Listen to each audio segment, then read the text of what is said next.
test, test, test, test.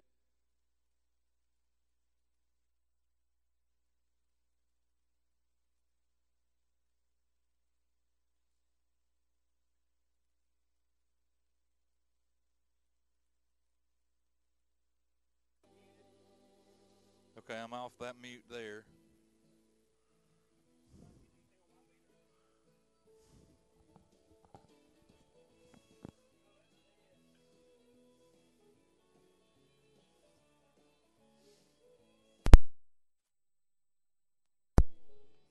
I'm clicking in here. Hold on. Hey, hey, hey. Ladies and gentlemen. Hey, look out now. Deadlights. Do do do do doodle doodle doodle do. Hey.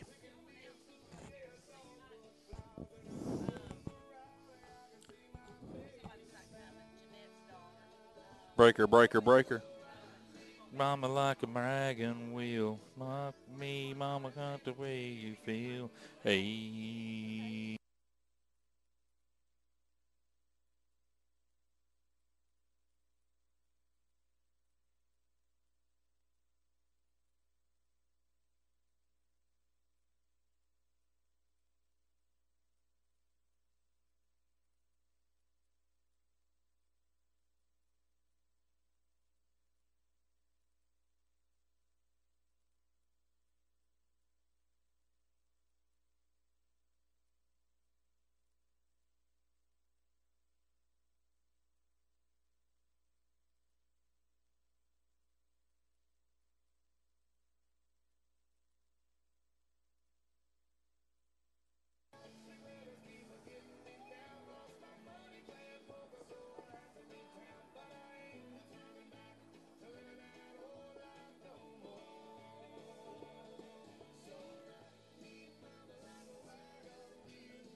Yeah.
Oh, I got turned up. There, I just had the volume down. No, I had what I just yeah. I just turned it down.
evening, ladies and gentlemen, and welcome to War Eagle Stadium, a part of the Champion Sports Complex here at Landmark Christian. For this evening's matchup, we've got the Bobcats from Our Lady of Mercy making the trip up to the south side to take on your War Eagles from Landmark. We'd also like to take this opportunity to welcome family, friends, as well as the casual baseball observer as we take an opportunity this evening to recognize Senior Night 2013.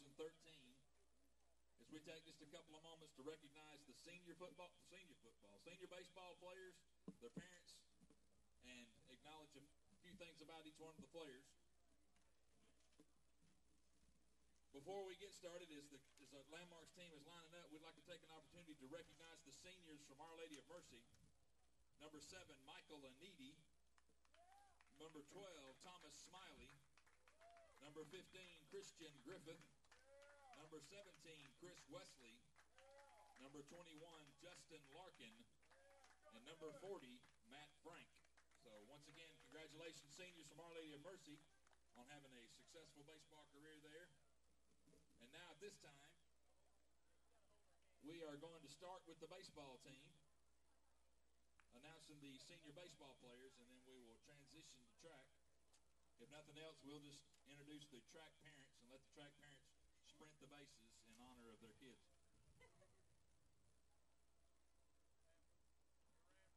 Our first baseball senior that will be recognized this evening is Reed Kemp. To your right, Coach. Reed Kemp is escorted by his parents, Mark and Amy Kemp. His life verse is Philippians 1:6, being confident in this, that he who began a good work in you will carry it on to completion until the day of Jesus Christ. Reed's comment about Landmark baseball, he says it's taught him perseverance and hard work. Ladies and gentlemen, Reed Kemp.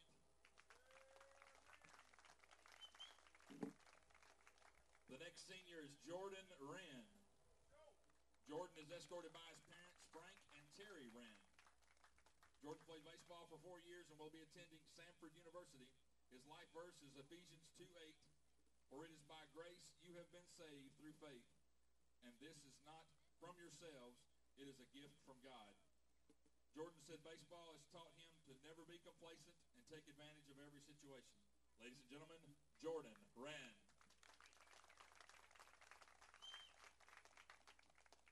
Our next senior is Will Walters. Will is escorted by his parents, Bill and Tracy Walters. He's played baseball 3 years, will be attending Georgia Southern, has also played basketball and football. His life verse is Colossians 3:23. Whatever you do, do it with all your heart as working for the Lord and not for man. Baseball has taught him toughness and camaraderie. Ladies and gentlemen, Will Walters. Our next senior, Ethan Sewell. Ethan's escorted by his parents, Rick and Beth Sewell. Along with playing baseball for 3 years, he's also played football. He'll be attending South Georgia State College. His life verse is John 16:33. I have told you these things so that in me you may have peace. In this world you will have trouble, but take heart. I have overcome the world. Baseball has taught him that if I keep doing good at the proper time, I will reap a harvest. Ladies and gentlemen, Ethan Sewell. The next senior is Brooks Austin. Brooks is escorted by his parents, Teresa McKinney and Lyle Austin. Along with playing baseball for 3 years at Landmark, he's also played football and will be attending Shorter College in the fall. His life verse is, let us not become weary in doing good, for at the proper time we will reap a harvest if we do not give up. Since baseball has taught him that as in life, you may strike out, but that doesn't mean your next at bat won't be a hit. Ladies and gentlemen, Brooks Austin. I read what you wrote, but if you could make out the chicken scratching, you would be saying the same thing. Our next senior, Josh Nobles. Josh is escorted by his parents, Derek and Patricia Nobles. Along with playing baseball for the last 4 years, he's also played football and basketball. He'll be attending New Mexico Highlands in the fall. His life verse is Ecclesiastes 7:9. Do not be quickly provoked in your spirit, for anger resides in the laps of fools. He said baseball has taught him to trust in your teammates, and they will have each other's back. Ladies and gentlemen, Josh Nobles. Congratulations to all the baseball seniors this year. And now as we recognize the senior track members. Well, hurry up. Okay. The first senior being recognized will be Cole Higbee. Cole is escorted by his mom, Miss Beth Higbee. Cole's life verse, along with running track, he's also played baseball and football, will be attending Wolford College in the fall. His life verse is Galatians 6:9. Let us not become weary in doing goods, for at the proper time we will reap a harvest if we do not give up. He says track has taught him to do everything with truth, honest, and good character. You will have no regrets about anything. Ladies and gentlemen, Cole Higbee.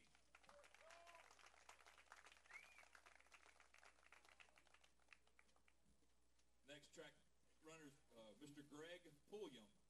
Greg is escorted by his parents, Chris and Kim Pulliam. Along with playing football and wrestle, as well as running track, he will be attending Samford University in the fall. His life verse is 1 Timothy 1:15-16. Here is a trustworthy statement that deserves full acceptance. Christ Jesus came into the world to save sinners, of whom I am the worst. But for that very reason, I was shown mercy, so that in me, the worst of sinners, Christ Jesus might demonstrate his perfect patience as an example for those who would believe in him and receive eternal life. He says track has taught him that hard work, given time, will defeat talent if talent doesn't work hard. Ladies and gentlemen, Greg Pulliam. Next senior is Miss Lindy Long. Miss Lindy is escorted by her mom and dad, Dr. James and Lisa Long. Lindy has ran track for 7 years. She will also running cross country. She will be attending the Air Force Academy in the fall. She's worked at YMCA, traveled to Kenya, and I can't make up the other word. Sorry for the mix-up. Their life verse is Hebrews 12:1. Therefore, since we are surrounded by such a great cloud of witnesses, let us throw off everything that hinders and the sin that so easily entangles, and let us run with perseverance the race marked out for us. She says Landmark Track has taught her to be the best she can, be it in the classroom and on the track, while giving all the glory back to God. Ladies and gentlemen, Miss Lindy Long. Next is Mr. Austin Hoover. Austin is escorted by his parents, Hayward and Leslie Hoover. Along with running track for 4 years, he also participated in cross country and swimming. He'll be attending Northwestern Preparatory School. Life verse is Psalms 18:32. For it is God who arms me with strength and makes my way secure. He says Landmark Track has taught him to be perseverance, to persevere, and to be dedicated even when challenges occur. Ladies and gentlemen, Mr. Austin Hoover.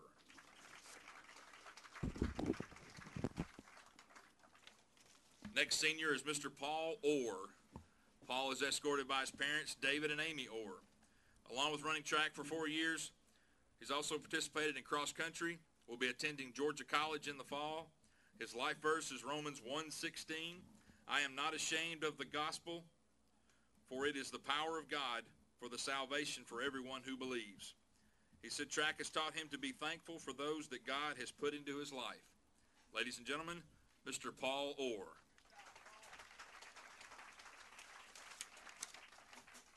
Next senior is Mr. Reed McGuire. Reed is escorted by his parents, Perry and Lauren McGuire.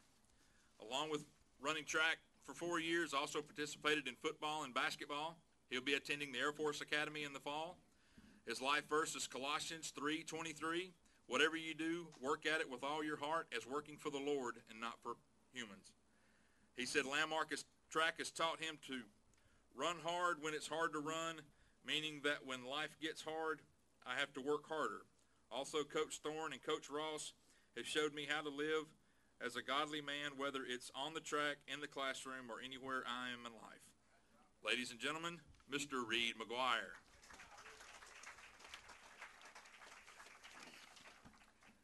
Our next senior, Mr. John Paul Reed. John Paul is escorted by his parents, Paul and Lisa Reed. Along with participating in track, he's also participated in football. He'll be attending Johns Hopkins University. His life verse is 2 Timothy 4:7. I have fought the good fight. I have finished the race. I have kept the faith. Landmark Track has taught him to persevere till the end. Ladies and gentlemen, Mr. John Paul Reed. He raised his hand like he won a medal. Put your hand down. Next senior, Miss Kirsten Cusimano. Kirsten is escorted by her parents, Chuck and Katie Cusimano. Kirsten, along with running track, has participated in varsity volleyball. She'll be attending Samford University in the fall. Her life verse is Ephesians 6:19 and 20. Pray also for me that whenever I speak, words may be given to me, so that I will fearlessly make known the mystery of the gospel, of which I am in chains. Pray that I may declare it fearlessly as I should.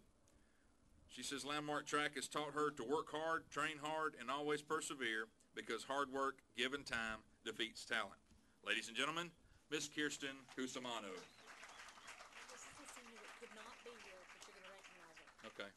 We have one senior that was unable to be here this evening, Miss Amanda Owens.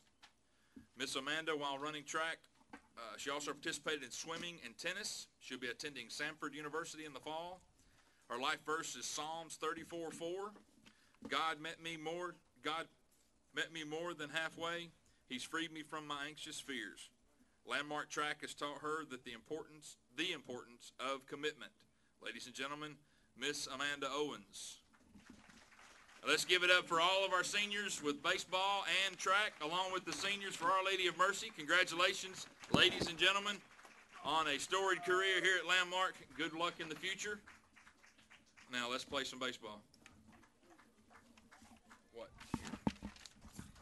Get that crap out of here. Here we go.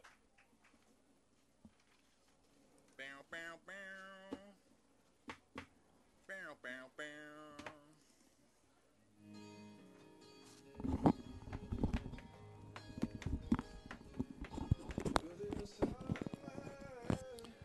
Good evening, ladies and gentlemen, and welcome to War Eagle Stadium. I'm sure as you had the opportunity to listen to some of the pregame things that were going on here, as we had senior night tonight here at Landmark, where we recognized the senior baseball players as well as some of the senior track runners and track and field participants. As you guys may have heard while I was up here, as I made a comment about John Paul, I've known John Paul since his freshman year, and him stepping up and throwing his hand up in the air almost like he was accepting an award or at a major track and field event. It's just kind of comical. It's just typical for John Paul. Great kid, great family, very easy to poke fun at, and is a good sport to go right along with it. So nonetheless, it was still something to do. But we are here tonight in a region matchup against Our Lady of Mercy, as we will be getting ready to – we've got 3 games, I believe, this week. We play here tonight. I'm not sure if we have a game. I think we have a game tomorrow, and we play Holy Innocents later on in the week, which will be a big game.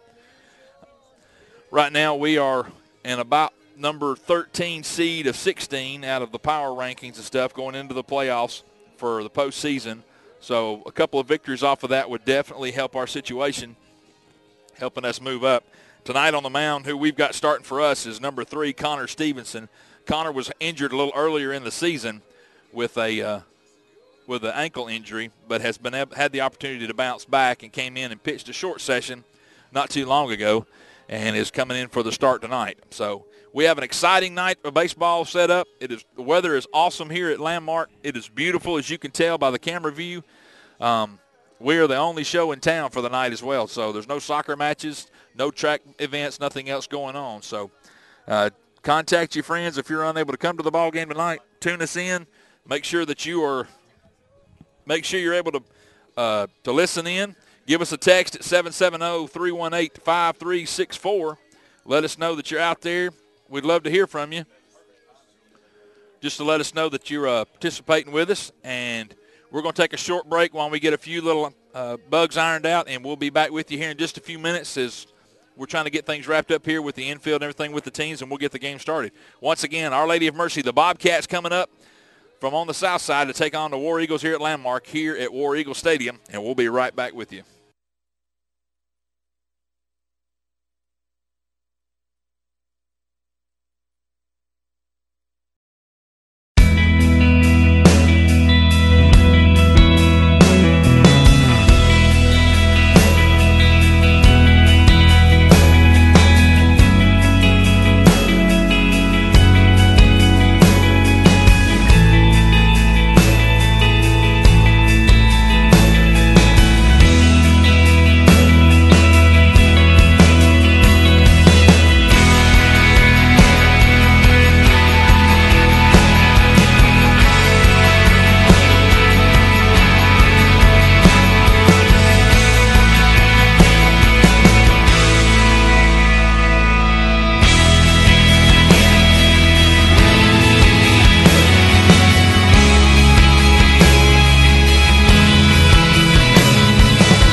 We ain't played them yet this year.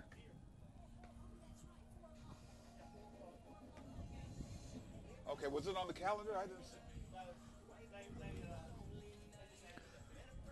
Okay. Are we on? Okay. Ladies and gentlemen, once again, welcome back as we are coming to you live from War Eagle Stadium as the Bobcats from Our Lady of Mercy just got through with their pregame warm-up. Landmark's already gone through there, so we'll be having the coaches meeting.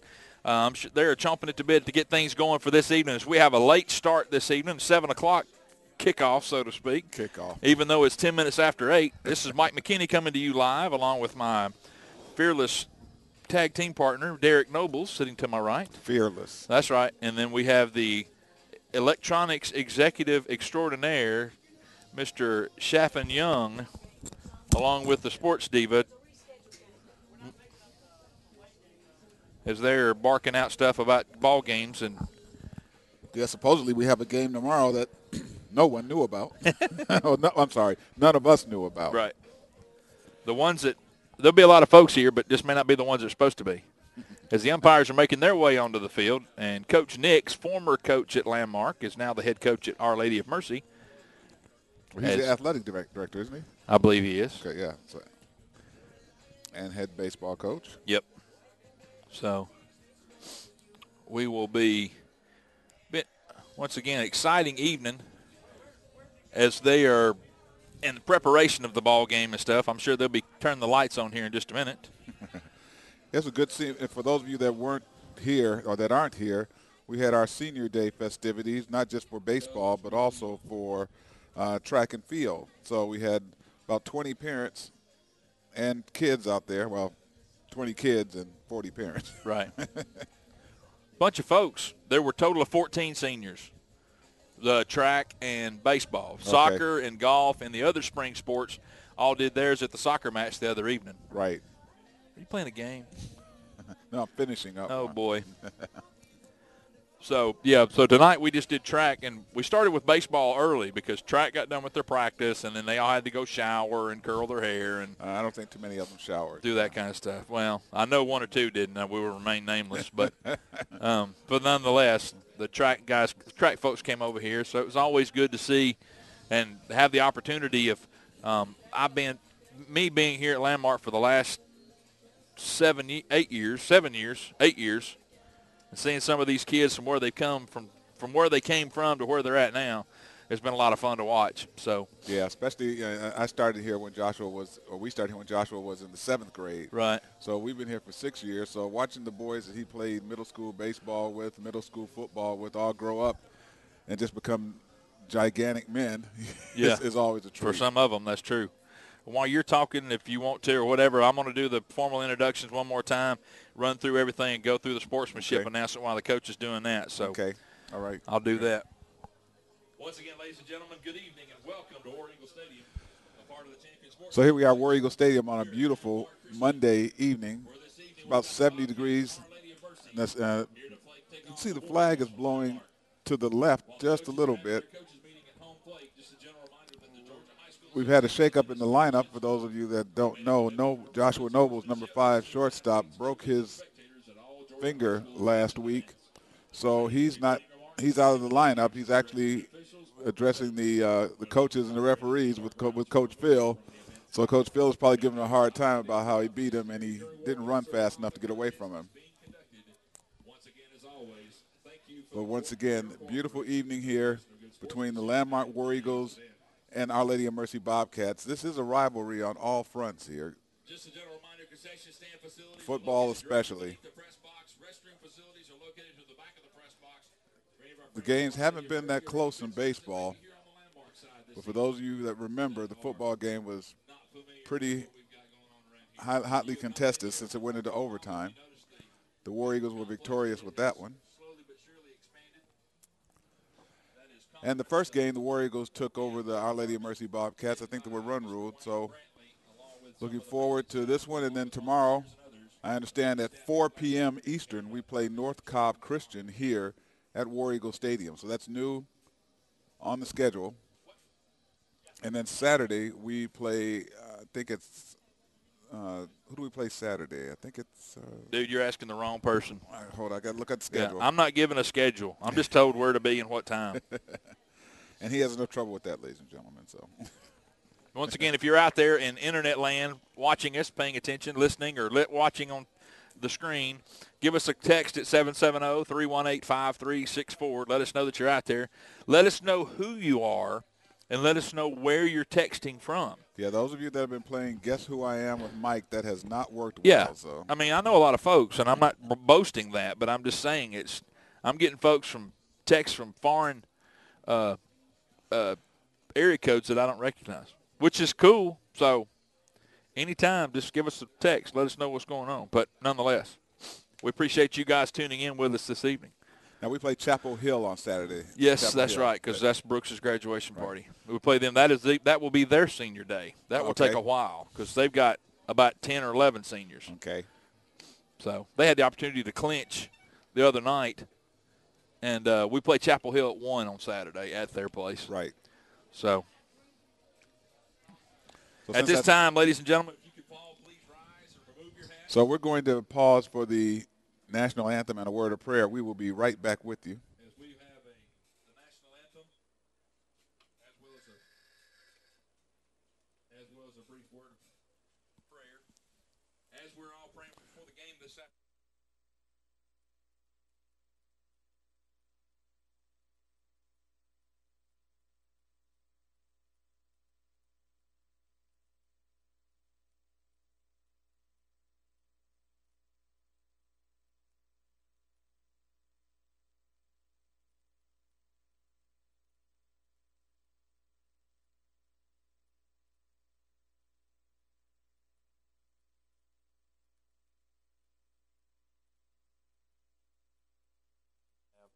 Lord, we just thank you so much for allowing each one of these families to be here today, and the recognition of the senior ball players, Lord, as they get ready to kind of close this chapter in their life and turn the page and move on to the next chapter. We just ask, God, that you would be with their families and be with them, keep them in line with wherever they go. Lord, a special prayer for Coach Godby at this time. Lord, just ask that you would be with him and place your healing hands upon him. Again, be with both teams that are represented. Help each athlete to perform to the best of their ability and keep them all safe from injury, and we'll give you all the honor and the glory for it. For we ask all these in Jesus Christ's name. Amen.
Sorry about that. Play ball. I was going to go through it a second time, but I knew Coach Williams would not like that. So, everybody get ready. My bad. How you doing? Good to see you. Hey, y'all going to turn the lights on? Hey. You fixing to start something you can't finish, you better quit. Sir? Cool. Oh, where we at? As Mike harasses one of the fans.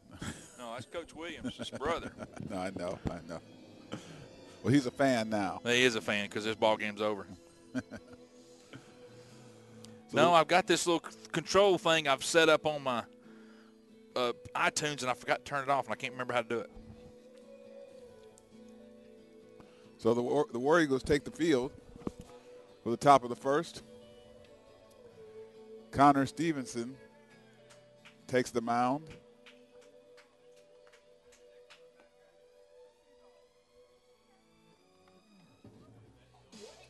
Nolan Bryant, Starting defensive first base. setup for the War Eagles. Starting at first base, number 22, Nolan Bryant.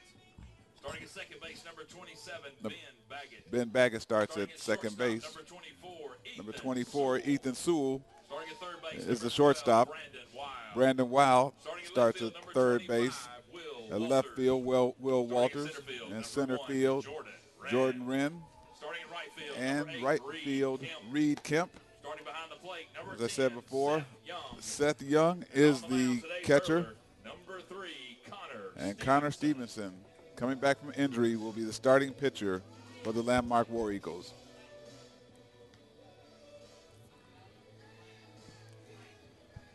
Connor's been looking very good in warm-ups. Yeah, he's a good kid. He's a good athlete. He's going to be a great pitcher. The stronger he gets and gets a little more time under his belt, I think he's going to be a really good one. Right. A little bit of a change in the lineup. As we all know, Josh got his hand hurt last week. Well, finger broken. Finger broken. And It's more than just a hurt. well, I know that, but, I mean, I was kind of getting to that. But exactly Okay. what occurred when he broke his finger. Well, what I was told since I was out of town was that he squared to bunt, and the ball rolled in on him, and instead of catching the bat, it caught him on the right-hand ring Gotcha. finger. Leading off the game for the Bobcats, the center fielder, number 21, Justin Larkin. Justin Larkin, the Bobcat center fielder, number 21, steps in to lead off in the top of the first.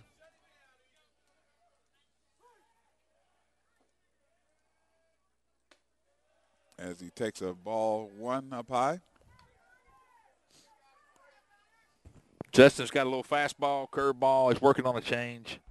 He's got it. He throws it pretty good.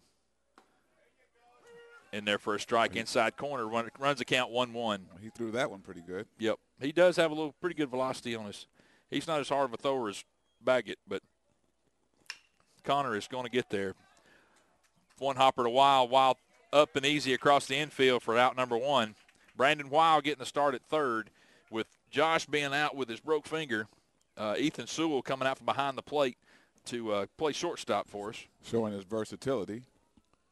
Now batting the left fielder. Ethan has played a little third base this year as well. Trying to get the microphone set up over here for the announcement stuff. I apologize, Mr. Baggett, as I missed the call-in portion of our show. You were calling in, sir, while we were doing the prayer and the national anthem stuff. So, again, I apologize. I missed your call. I do appreciate you checking in with us. Glad to know that you and the missus are out. Dead ball on that particular pitch is that clipped the batter on his hand.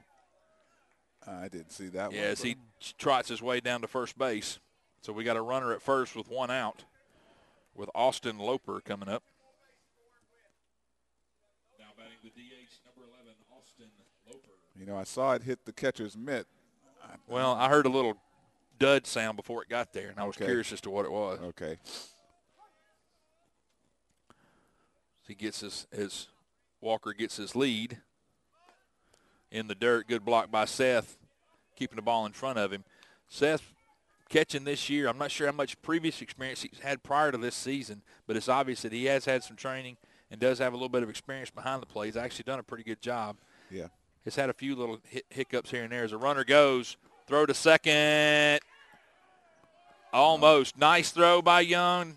Need to get rid of it just a little bit quicker, but that's all right. Nice job by him getting the ball down to second base as Ethan Sewell breaks over to the bag to make the stop. As the umpire calls time, sends Seth back about something about his catcher's helmet. Yeah, I don't know what that's about. It didn't look like he got hit with the bat. No, I think it's something about the metal being, unless it's like football. It can't have any metal exposed. I have no idea. Count blue. As we were trying to labor to get something from the umpire.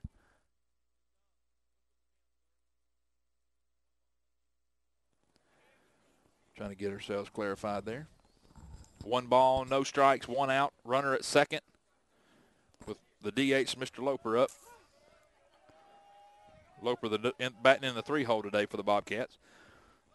Squares to bunt, lays down a pretty good bunt on the infield. Only play is nowhere. As Connor comes to the – as Connor breaks in to get the ball, and he kind of stutter steps a little bit. Looks like he may have tweaked that ankle just a little bit again that he hurt before as he's walking around the back of the pitcher's mound to walk it off or try to. I hope not. Boy, that. Well, Coach Williams comes up to check on him.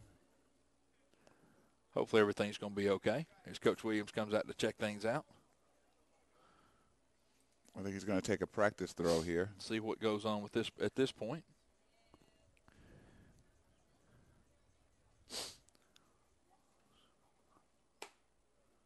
He steps and plants. Looks good from the stretch. See what happens here if he favors that front. It's his plant foot is the one that it's the one that he tweaked, I believe. Well, I think that has a brace on it if I look closely. Right, it does. Apparently, he is convinced Coach Williams that he's okay. I'm not sure. Does that count as a standard visit to the mound? It should not because it was the fielder was thought he was injured. So I don't know how they're gonna score that. Now batting the shortstop, number 15. Excuse me. Number 15. Yeah, number 15, Christian Griffith.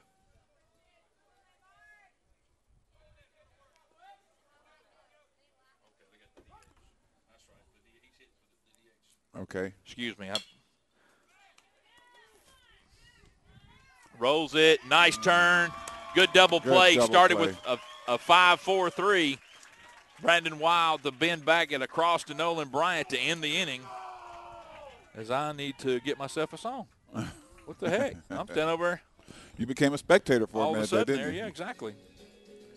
I'm not sure what happened there. Well, we can't let that happen. You No. can't enjoy the game, Mike. Oh, I'm sure it'll be enough for the I will get criticized and enough for some of the music that'll be played, but I just grabbed something quick on that one. So, but well, you can't play Black Sabbath, Mike. I can't play Black Sabbath, and there's a couple other songs that I have not meant to play because I like the beat, but I got in trouble for playing them. So, anyway, I'm going to run through their defensive setup right quick. I'll be right back with you. Okay. So I'll relay the defensive setup for you. Defensive setup for the Bobcats, starting at first base, number 40. At first base, Matt Price. Number 4, Aaron Ushery. Aaron Yessery at second base for the Bobcats. Christian Griffith. Christian Griffith is at shortstop. Number 3, Bryce Griffin at third base. Number 5, Kevin Walker. Kevin Walker is at left field. 21, Justin Larkin. Justin Larkin is in center field for the Bobcats. And right field, Kenny Smith. On the plate, number 17, Chris Weston. The catcher is Chris Westing, and the pitcher is number 23, Brian Freeman for the Bobcats. Okay, I'm back. Okay, and number 12 leads off Brandon Wild for the War Eagles. I think that's Brandon leading off. As Brandon getting the start at third today, he will be batting in the leadoff spot, so no sense in putting any pressure on him too much. Just throw him to the fire early. I'm kind of curious. Since Josh got a broke finger, is he calling pitches or sending out offensive signals? Well, he may not be because I see him at the back, so he's not up front. So I think Coach Phil's going to call out the pitches himself. They throw the ball down. Well, you better not miss a signal with Coach Phil calling it. Exactly. As Coach Adrian Williams and Coach Phil Williams take their spots at first, behind first and third, respectively. Leading off the game for the War Eagles, the third baseman, number 12, Brandon Wild.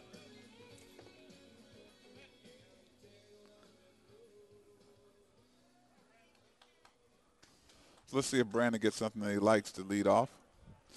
Brandon's I just kind of like the way he plays. He struggles at times, but overall I think he's –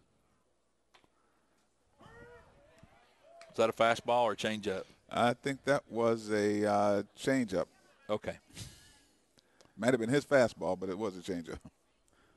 Next pitch. Inside, 1-1. As from looking at it, I don't think that Mercy is throwing their number 1 this evening. No, I don't think so. He threw that breaking ball that didn't break. Let's get the bat down so he doesn't. That's true. That's all we needed. A bunt. Makeshift drag bunt in the middle of the infield. I didn't mean to. Unfortunately, in high school ball, there are no do-overs. No. Swung on and missed. Ball was up in the zone about shoulder height and swings at a ball out of the zone. That's what happens when you get anxious. So You got to let the game come to you. 2 balls, 2 strikes to Wild. Next pitch.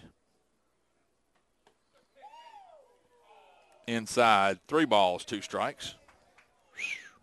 That was inside. Next pitch.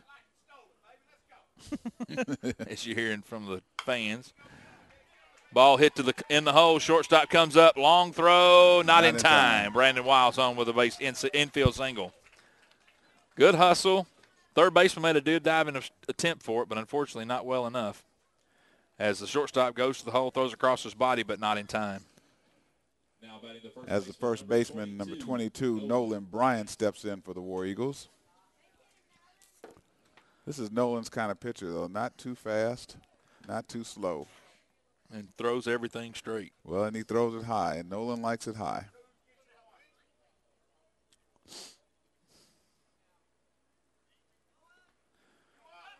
As Brandon breaks to second base with no throw. Well, I think the catcher's arm is a little suspect, so I think you're going to see running a lot by the War Eagles today. Get this over with in a hurry. That's the game plan.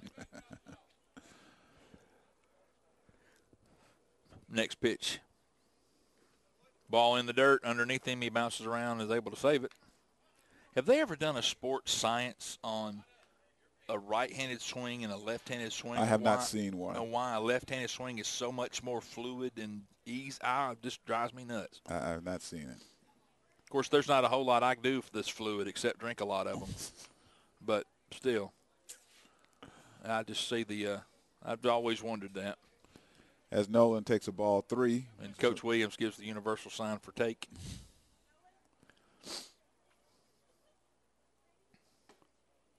Outside corner, 3 balls and 1 strike. Yeah.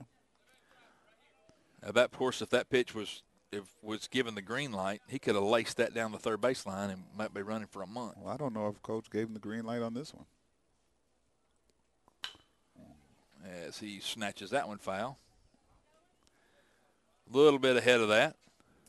That's the one thing about these unorthodox pitchers. You practice for normal speed, game speed, and then you get these kind of pitchers that aren't throwing at that speed, and it throws your timing off. You know, obviously the boys have to adjust, but it's tough to ask of them. Mm-hmm. I agree. But that's why you throw these kind of pitchers up here. 3 balls, 2 strikes to Nolan. Snatches another one foul. And Nolan is definitely trying to pull it.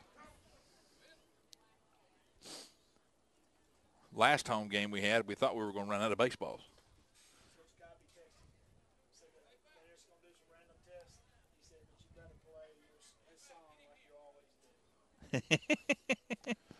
Okay. Yes, we got a text from Godby.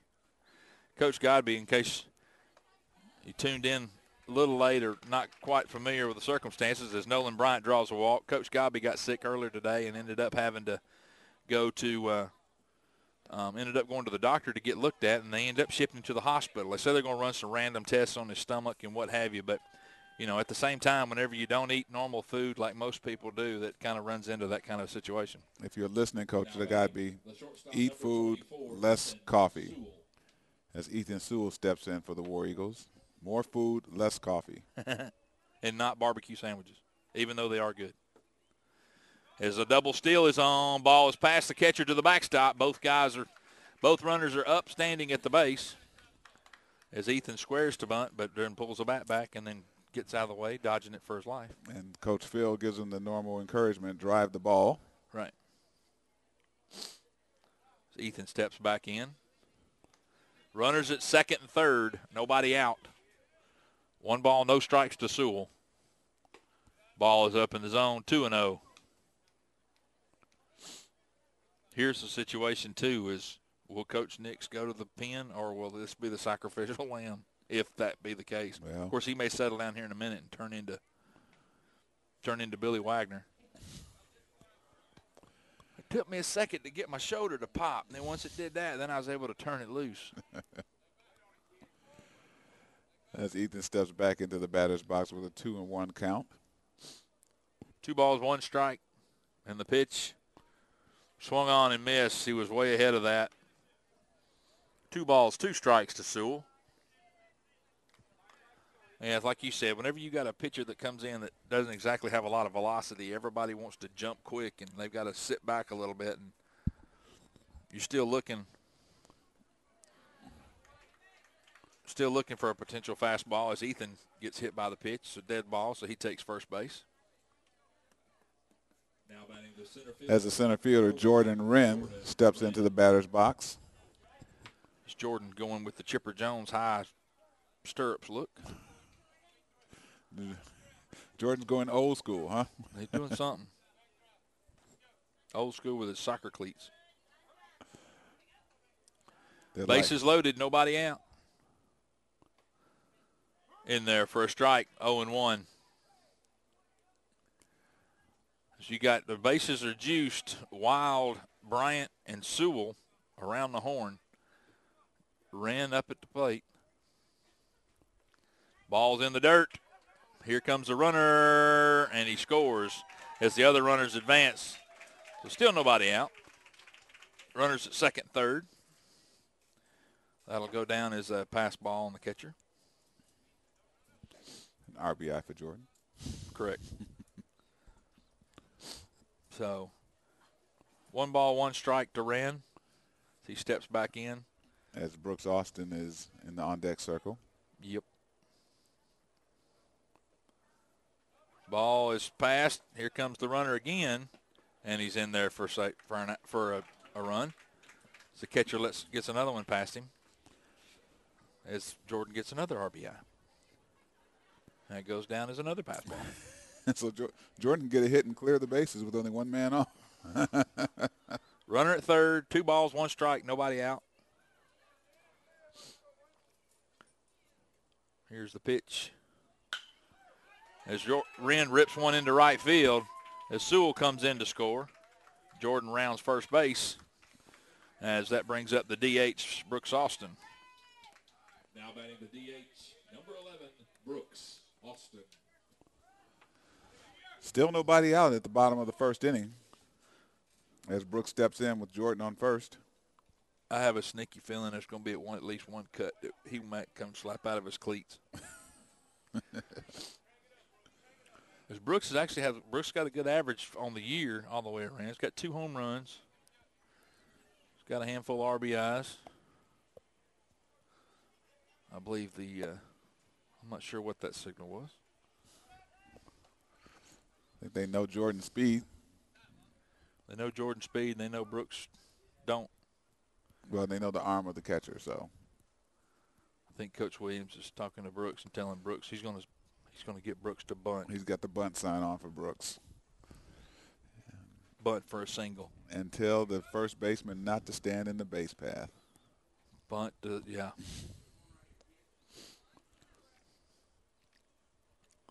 As Brooks is still waiting for the first pitch delivered to him. As Jordan takes off to second base. As Brooks pulls one foul. Well, he didn't come out of his cleats, but he sure spun around on that one.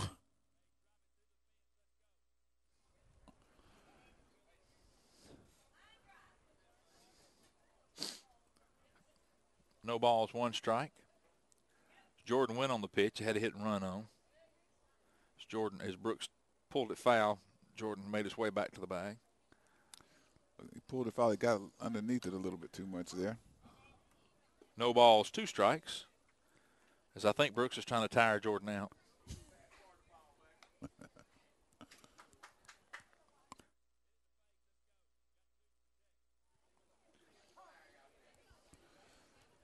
The umpire calls time. I think he's allowing Jordan to catch a breath.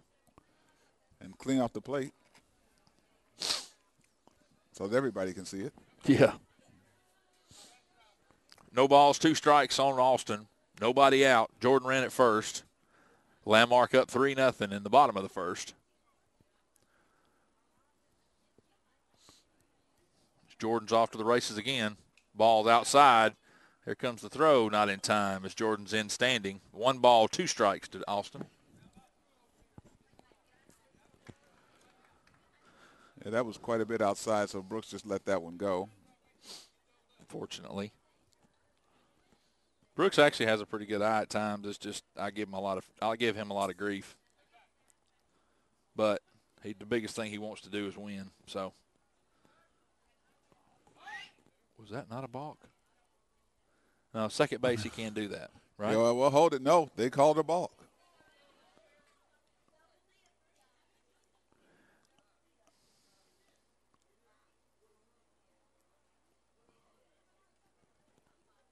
So what made that a balk? That's what I want to know.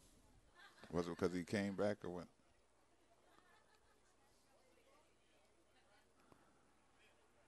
Or did Coach Phil talk him into it?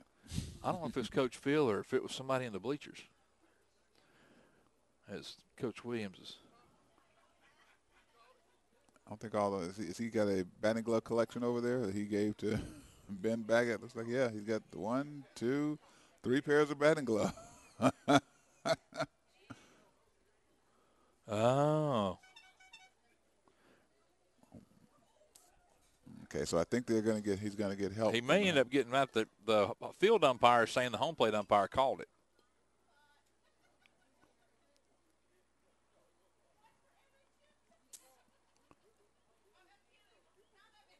So he's looking for some clarification from the home plate umpire. I'm not sure exactly what they're looking for. Coach Nix is out pleading his case. He's saying the home plate. Coach Nix's argument was with the field umpire was stating that the home plate umpire made the call. Yeah.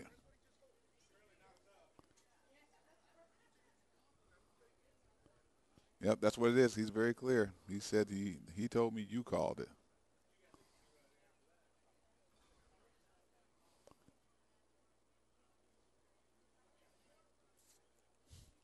So there's some confusion with the umpires. Not exactly sure what's going on here. As Coach Nix is out pleading his case for his team, which you can't blame him and argue with him for there. No. For that.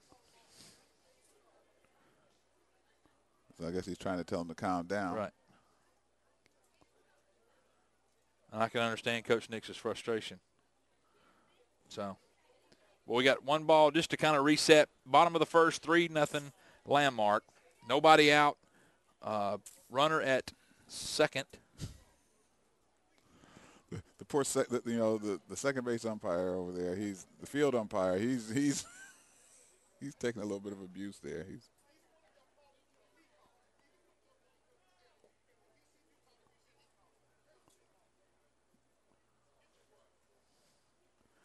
Coach Nix is leaving the field not happy. So we will go with the circumstances as it is. 1 ball, 2 strikes, nobody out. Coach Nix obviously frustrated once again. I can understand his frustration. Yeah, because that is the field umpire's call. That's not the home plate umpire's call. So either way, next pitch to Austin. Outside, 2 balls, 2 strikes. Nobody out. Jordan, when did he go to third? Oh, that's right. He got sent to third on the ball. On the balk, right. Never mind. My bad. We're still in the first inning, and already we've had controversy. As Austin hits foul ball down the third baseline.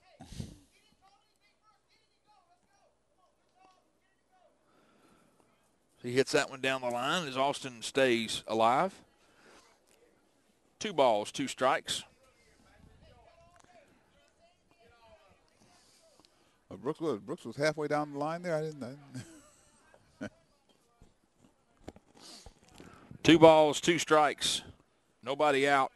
You're giving Brooks a hard time about his speed. He was almost to first base there. But we didn't say nothing about the speed of the ball going down the third baseline. As it drops in for a base hit, Austin rounds first. Wren scores from third to make the score 4-0. As Ben Baggett's coming up to bat. Now batting the second baseman, number 27, Ben Baggett. Baggett steps in. Austin at first. We may see the steal sign.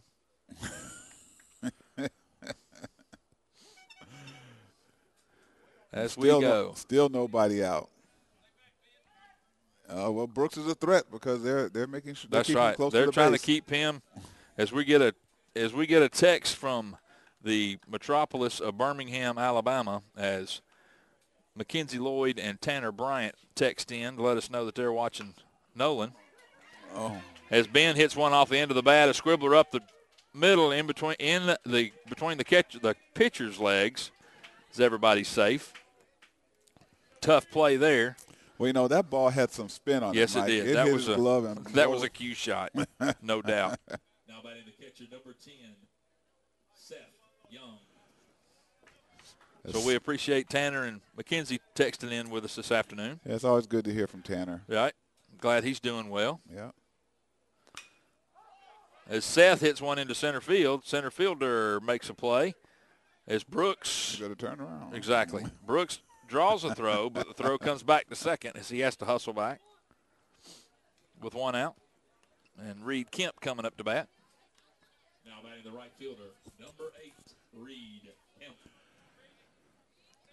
Yeah, Tanner's graduated in 2009, played at Southern Union, and now is at UAB, and it's their Friday starter, I believe, and then is getting play at shortstop in the other days, so he gets the opportunity to swing the bat as well. So I got to ask Tanner to text in because the debate was that he held the record, or he still holds the record for the most pitches thrown in a game. Right, and if he remembers what that is, I need to know. Last As I Coach heard, Williams throws out the stop sign for Brooks. Brooks has to throw out the anchor to hang on. Brooks wanted to go. Then he remembered, oh, wait, hold it. Coach Williams stopped him because he was going to take out Coach Williams as he rounded the bag. Yeah, so Tanner, text us in. We thought it was 165 pitches is the record, but we may be off. So I know you remember. Bases juiced once again, one out as Walters is up. Ball outside. One out, bases loaded. Here we are in the top of the first inning. I think this is batter number 8. Mm-hmm. Actually, it's 9. That's 9. Yep. Leadoff will be coming back up. As he takes a cut at that one. Yep. Yeah, Tanner graduated in 2009, played at Southern Union. Mackenzie went to Chapel Hill and was a standout softball player there and went on to Southern Union. Had an opportunity as Walters hits one down the left field line and foul. Mackenzie had an opportunity. She played at Southern Union and was a standout athlete there. And then possibly had an opportunity to go play elsewhere after Southern Union, but opted to concentrate on her degree and make sure that Tanner stayed out of trouble and did what he was supposed to do. Well, that's 2 full-time jobs. Is she cloning herself? Is that what's going on? She's done a good job, though. She is a super young lady and is going to be she's studying to be a school teacher. I know she's going to do a wonderful job. That's outstanding. As Will hits a bullet up the middle to the second baseman, shortstop goes to turn the double play, but unfortunately the throw is offline as Austin and Baggett both score. Kemp is caught up in the force at second as Walters is safe at first with a fielder's choice. And the leadoff, Brandon Wild, is back up. Now batting number 12, Brandon Wild. There's 2-run score, and the Bobcats get an out. So Walters is on first, 2 out. Okay, Brandon. Tanner just texted in and said it was 50 the first day, and then it was 135 the second day. Okay. Oh, 135. Okay. Which it turns out to be 185. 185 in a 48-hour time frame. Okay. Thank you, Tanner. See, when you leave, the legend grows. We had you at 165 pitches in one day. Right. So, and they also said they hate to hear what happened to Josh. So, thanks, guys. Appreciate that. The story I gave was that he was biting his fingernails and hit a speed bump, broke his finger. But if y'all want to keep it dramatic, say he was turning to draw a bunt, then we'll just go with that. As Brandon hits one down the third baseline, third baseman fields it, comes up throwing, but the throw is high and offline. As Walters rounds second, heads to third, as we got runners on the corners with 2 outs. And Nolan Bryant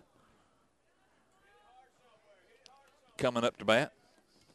Now batting number 22, Nolan Bryant.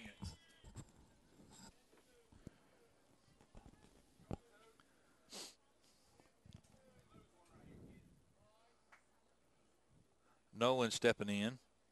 2 outs, runners on the corners. Got an opportunity to add on to another RBI or so here. Strike on the outside corner. Yeah, I think Blue's going to expand the plate a little bit now. I would feel, yeah. You can't squeeze him now. That's all right, though. There's Nolan. That was a cut.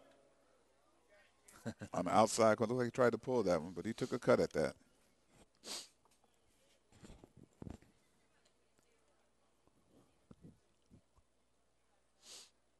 Next pitch offered to Bryant. Way outside. 1 ball, 2 strikes. Yeah, Tanner's famous home run strike in the playoffs where he busted the window out in the house across the street. His senior year, I believe it was definitely a monster shot. Hopefully Nolan has the opportunity. Well, maybe he can bust out a windshield as long as it ain't mine, hitting to the right field. As long as it's not mine. Right. Maybe he can hit the building down there at the Medici baseball building. Of course, if he does that, that's going to take a shot. Well, Tanner, there's talk about once you get drafted that the owner's going to put a sign out there saying Tanner Bryant hit it here. Sell it as like a tour of the town. 3 balls, 2 strikes to Bryant. Count is full. I'm sure the runners will be advancing on the pitch. Well, they better be. Here it is. Nolan lifts it into left center field. Left fielder lays out for it, but unfortunately unable to come up with it as Nolan heads to second, and the throw comes towards home. Pitcher cuts it off as 2 more runs score. Nolan gets 2 RBIs on that at-bat. And we go to 8-0 in the bottom of the first with Ethan Sewell coming up to bat. Now batting number 24, Ethan Sewell.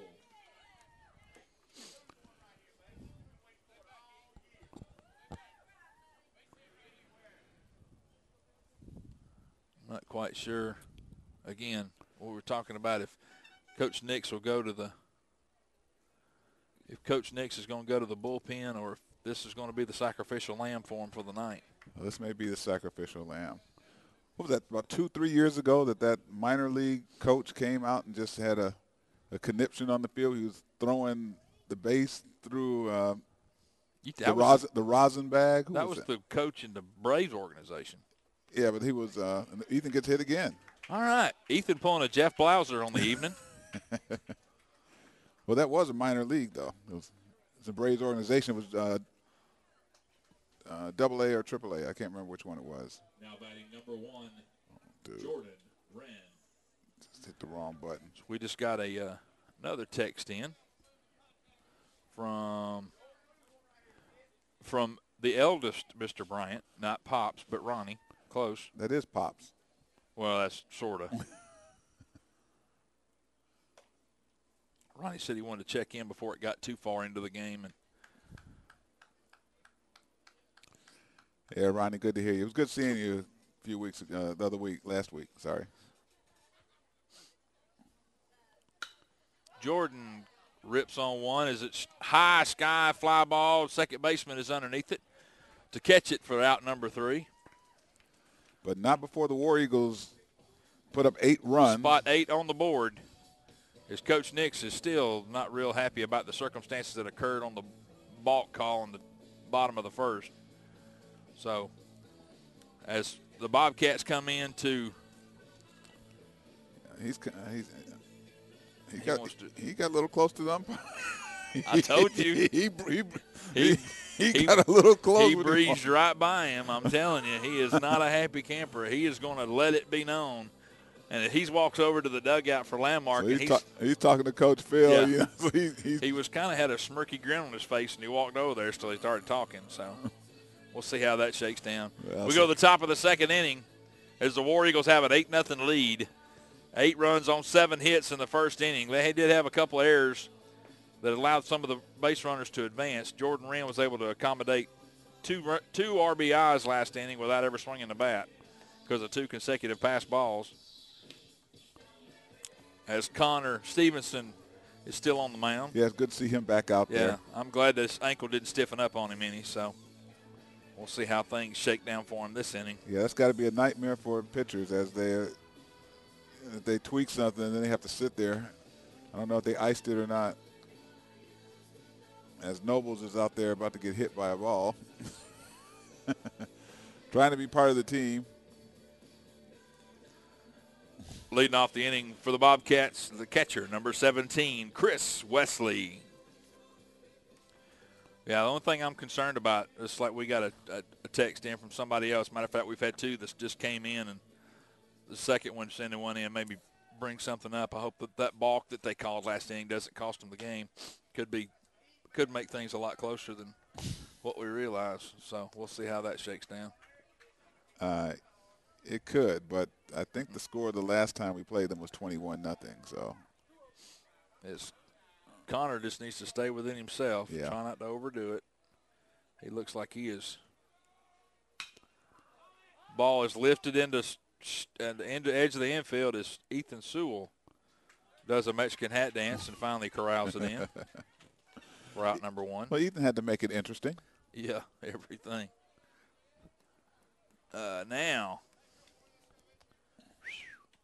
Now batting the first baseman, number 40, Matt Frank. he is a large man batting. Yeah. That bat looks like a T-ball bat he's swinging. I know. So maybe he'll – never mind. 1-1. 1 ball, 1 strike, 1 out. Frank stands in. Connor Stevenson comes, hits the ball into the gap for a base hit. As he rounds first. Takes a look, but then options to scamper back to first base. Now batting the right fielder, And that's the first hit Kenny Smith. for the Bobcats. It's Kenny Smith taking a night off from his TNT NBA tonight job. I don't think he has any more eligibility, Mike. Did you watch the NBA stuff last night? Not really. Oh, my stars.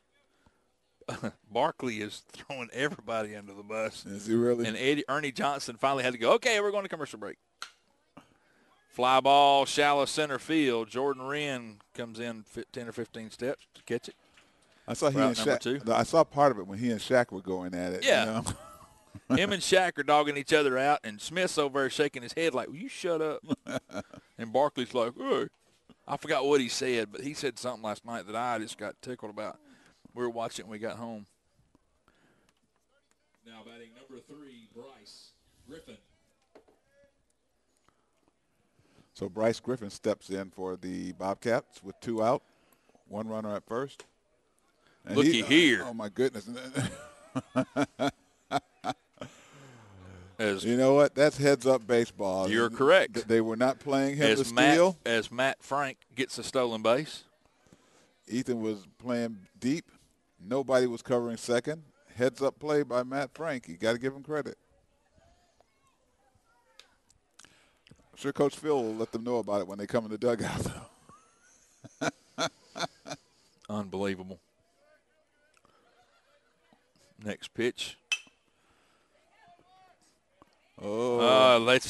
Ben lays back at second base and allows the ball to play him instead of him playing the ball. He took a half a step back or so trying to catch it after that next top instead of charging it being aggressive. I think if he would have done that, he'd have probably caught it at the right spot. Now batting the pitcher, number 23, Brian Freeman.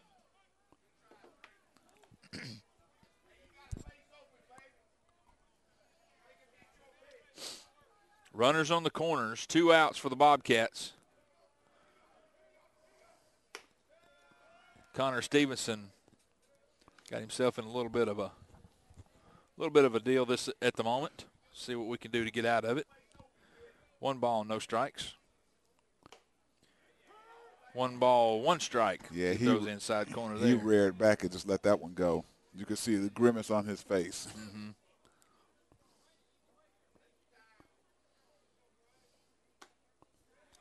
Ball's up in the zone. Yeah, Connor's, I mean, he's aggressive with his style, but sometimes the way he throws, it's almost like if he just relax a little bit, case in point. Although you can tell when he takes a little bit off because he does, his whole motion and stuff does slow down some with it. Yeah.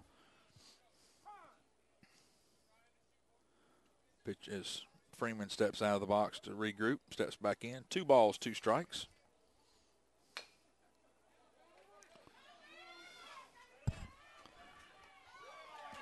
Out number 3.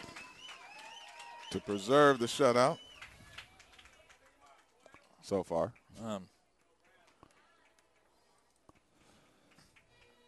So the Bobcats do get a hit in the top of the second inning. Leave 2 runners on. No run score as the War Eagles come up in the bottom of the second inning. As Mike takes a trip down memory lane. That's right. Playing Grease. Hey.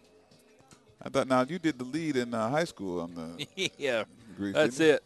I was not Danny Zuko. If you saw the group shot of where they had a big thing, we were out there at the play, there was a great big fat guy eating a corn dog, that was me. I was one that's over back in the corner.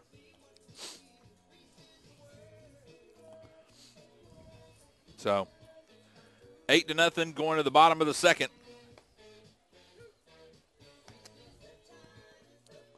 As the Bobcats from Mercy, I would say that they have a young squad, but with the number of seniors that I rattled off,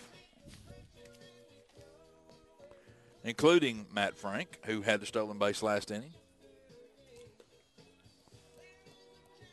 The catcher is a senior. Wow. Really? Yes.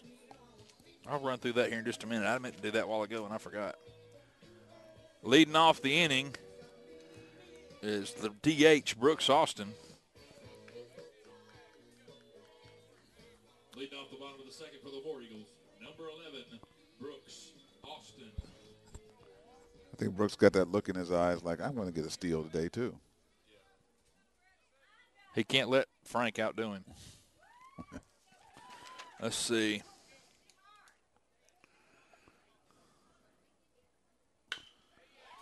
Oh, he caught that out of self-defense, I think. Yep. Oh, my goodness.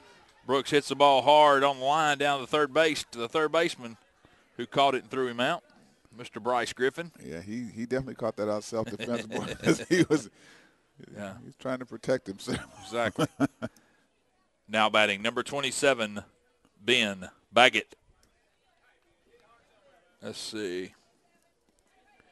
That one.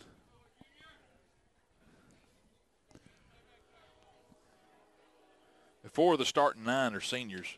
The center fielder, the shortstop, the catcher, and the first baseman are all seniors for the Bobcats for Mercy. Okay. What's the pitcher? Don't know that. Okay. I don't have. The only ones that I got marked are Okay. the seniors just for the recognition part of it. Okay.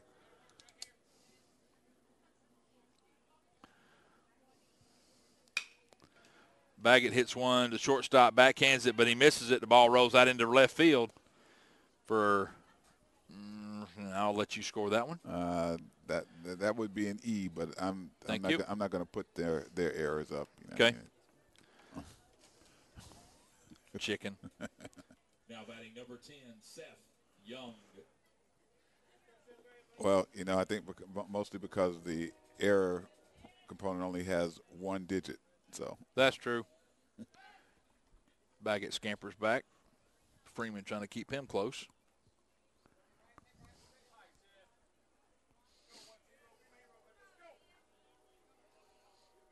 Baggett's off to the races as Young reaches out to protect him. Matt Frank almost takes out the fence line in chase. He's got quick feet for a big man. Yes, he does. Hey, Mac, I'm going to be in town this week. You want to go over to Gumbo's for lunch? Meet for Gumbo's one day this week? Let's go. We'll go tomorrow. Can't go tomorrow. Dang it. Okay, how about Wednesday? We can go Wednesday. All right, that'd be cool. Tomorrow my boss scheduled me for a conference call, some webinar. He looked on my calendar, saw it was open. He said, "Hey, why don't you listen in on this?" Hey, I'm getting my teeth pulled. Ball for Seth Young. 1 ball, 1 strike. That reminds me, I do need to go see my dentist. I'm sorry. Also, a little tidbit of little nugget of information after this next pitch. As Baggett's off to the races, Young laces one over into the right field. Oh, and Baggett rounds to third. Throw is not in time. Young scampers back to first as we got runners on the corners with 1 out, with Reed Kemp coming up to bat. As Baggett broke to second baseman went to cover. Seth Young poked his bat out there and laced it just over where the short second baseman would have been standing. You know, I believe that he could have made it to second. That Seth could have made it to second safely. Wait. I think we're getting a courtesy runner for the catcher. And that is number 6. Fox. Oh. Who is Fox? Goodness, I can't think of Fox's. Ryan Fox. Ryan, that's right. I'm terrible with that. I think Ryan's been playing JV. Gets a chance to play a little varsity. Yeah, that's a mistake on my part. Some of these young kids. Now, the JV played before us, right? No, middle school did. The middle school that played before us. Mm-hmm. Okay. And them some tiny kids. They did good, though. They won 4-1. Oh, that's good. So, no, Brooks and Josh were invited to a invitation fundraiser the other night for the Roddy White Foundation. And there were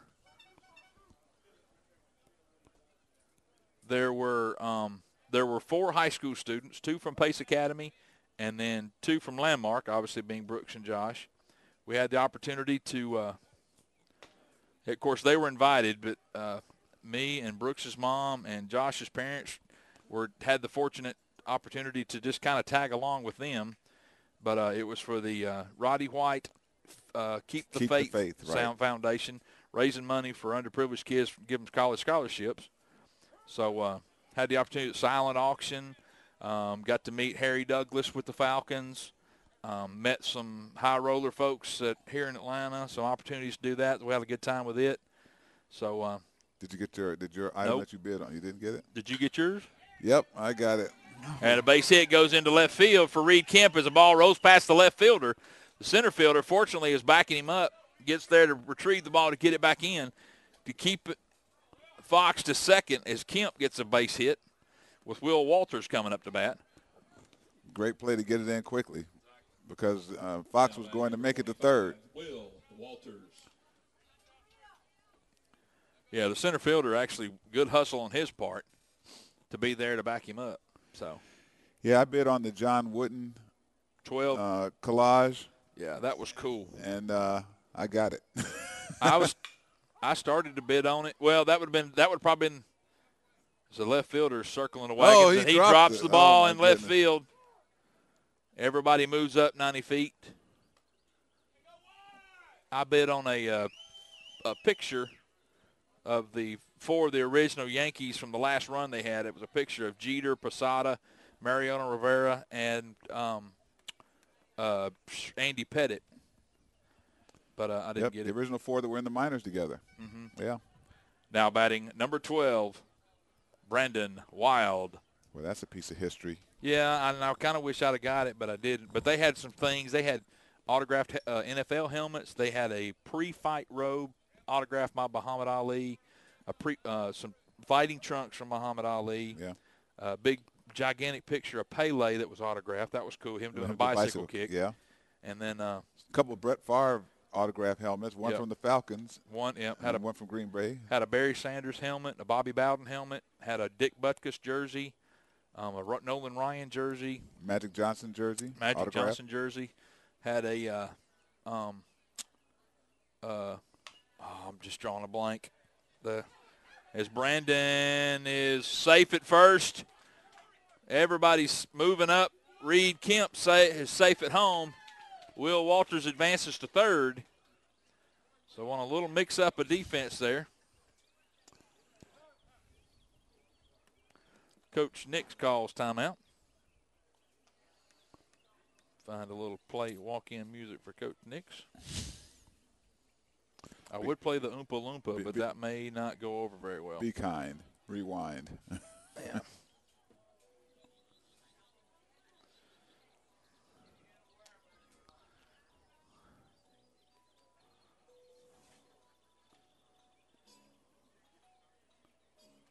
So, but then they had an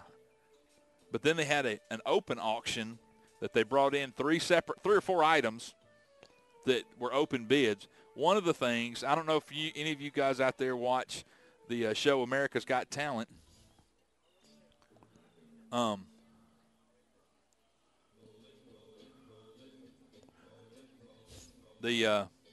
anyway, there was a painter, an artist that came on and would kind of dance around and paint the music. Well, at the end of his painting and stuff, he steps back and everybody looks at it like, what the heck? And then the guy walks over, picks up the picture, and turns it 180 degrees. So basically he painted the picture upside down. Well, that same guy came and participated in the auction the other night, painted a picture, and at the end of it, flipped it over the way around, and it turned out to be a picture of a falcon head. Very cool to watch him to do that, but nonetheless. Now, I'm going to confess, I'm not bragging, but I'm going to confess that I had identified what it was while he was painting it. I got you. Not bragging. Now batting number 22, Nolan Bryant. Well, you knew it had to be something Falcons themed, or at least you would think it would be. So, but nonetheless, then they had accommodations for two round trip tickets, 4-star accommodations, bronze level seating, red carpet passes, after party passes for the Grammys coming up. Yeah. And the bidding started at $60,000. Well, needless to say, nobody in our group, Well, Mike put a bid in for it, but nobody in our crew bid on it. We were sitting at a table. It was myself and Teresa and Brooks and Josh and Derek and Patricia, and then Harry Douglas. And I can't remember the lady's name that was beside me. Roddy White's grandmother. Yeah, Roddy's grandmother and great-grandmother. But then the chick that was sitting beside me, that I thought her and Harry Douglas were going to start boxing in the dining hall. As they go to we're making a few pitching changes here. I'm not exactly sure what's going on. It's like Coach Nix is taking the mound. That looks like it. I'm certain he has no more eligibility. Yeah. Let me see. We need to find. That's number 30, I think. Is it number 30? Is it? Yes, the right fielder is coming in to pitch. Kenny Smith. Pitching change for the Bobcats. Now on the mound, number 30, Kenny Smith.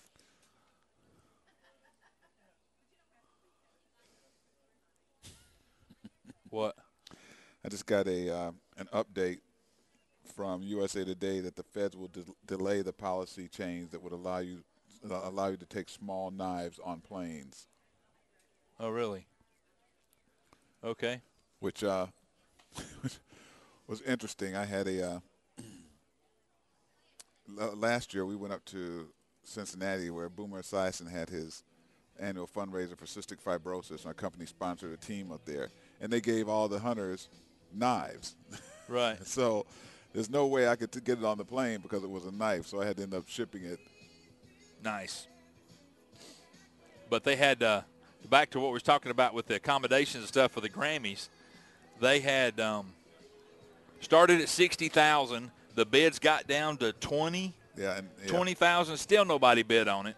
And I'm looking at my wife. I'm looking at my wife and Patricia Nobles and telling both of them, sit on your hands. Don't. I had to take mine in Derek's defense because Derek's still out eyeballing his John Wooden thing to make sure nobody else bid on it. 12 for 23.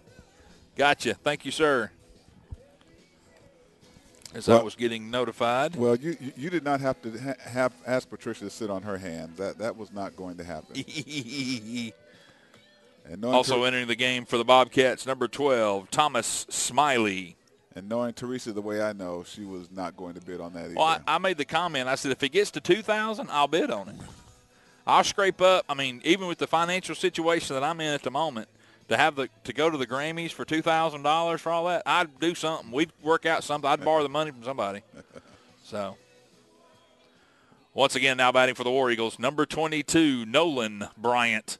Well, Mike, since it was tickets for 4, I'd go half on you, but that would Was it 4 or 2? I thought it was 4. I thought it was 4. I don't know. Well, if it was 4, heck yeah, let's go. It was too rich for my blood. Well, but how about the chalet that they had that sleeps 20? I know, in Santa Domingo. Is that what I ain't got 20 people that I know that would. Well, I take it back. I know 20 people that would go to Italy, but not pay for their way to get over there. That's right, Italy. That's right. As Nolan hits into a fielder's choice, gets an RBI as Walters scores. He forces Wild at second. So, runner at first with 2 outs. Ethan Sewell now up. Now batting number 24, Ethan Sewell. So the War Eagles keep tacking on runs here in the bottom of the second. They've added 4 more. It's 12-0. Runner at first, 2 outs. Ethan's got to hit it a long way to score Nolan. I've got people texting in for music requests. What the heck? People texting in want me to play Bruno Mars. Is that from Tanner? No. No. So, 1 ball, no strikes. 1 ball, 1 strike. Nice pitch by Smith. Well, let me know when Ronnie texts in for the Patsy Cline. He texted in a little earlier, said he wanted to text in early before the game got too far out of hand. Okay.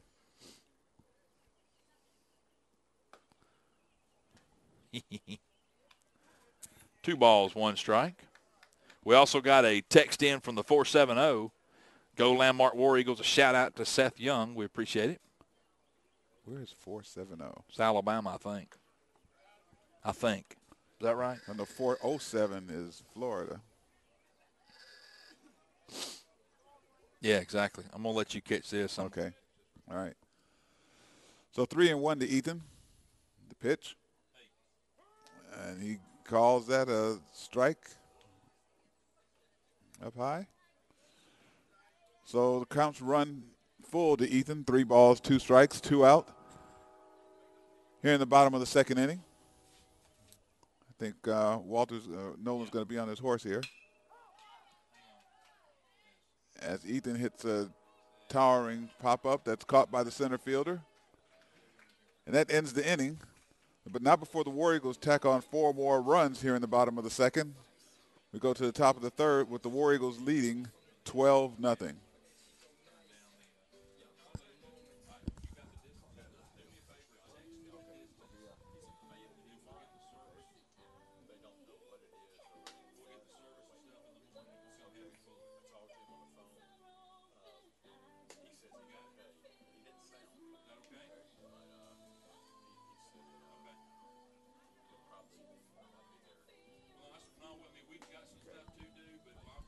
Thank you. I appreciate the update. You need to threaten his benefits because he's taking out too much sick time. Sorry, just got an update on Coach Godby. He is in Fayetteville, Piedmont. Keep him in your prayers, everybody. He's going to stay the night. He probably won't be in tomorrow. They're still running tests. Something's wrong with his stomach, but like I said, keep him in your prayers. He's in Fayetteville, Piedmont. That's Coach Jason Godby. Coach Godby is one of the assistant coaches for the baseball team, as well as the wide receiver coach for the football team. He's also a Landmark alumni. I don't remember when Godby graduated. Long time ago. Long time ago. He's like 27. Well, all right, what did they say is they're just running tests on him? They're running tests on him. They can't tell what's wrong just yet. Well, I can tell you what's wrong with him. Yeah, he's not eating. So you know how that goes. Let's see. 21 is leading off. Justin Larkin. Leading off the inning for the Bobcats, number 21, Justin Larkin. Center fielder Justin Larkin coming back in to hit for the Bobcats. 12-0 in the top of the third. Landmark got 12 runs on 9 hits. The Bobcats have 0 runs on 1 hit, as the umpire is adamant about calling time. And I think if they score 3 more runs this inning, I think that's the run rule. I think is it 15 or 20? Oh, 3 innings. That's right. Well, maybe it is. Is it okay? Maybe I'm not sure what I can't remember what the Mercy rule is for pitches up in the zone. 1 ball, 1 strike to Larkin.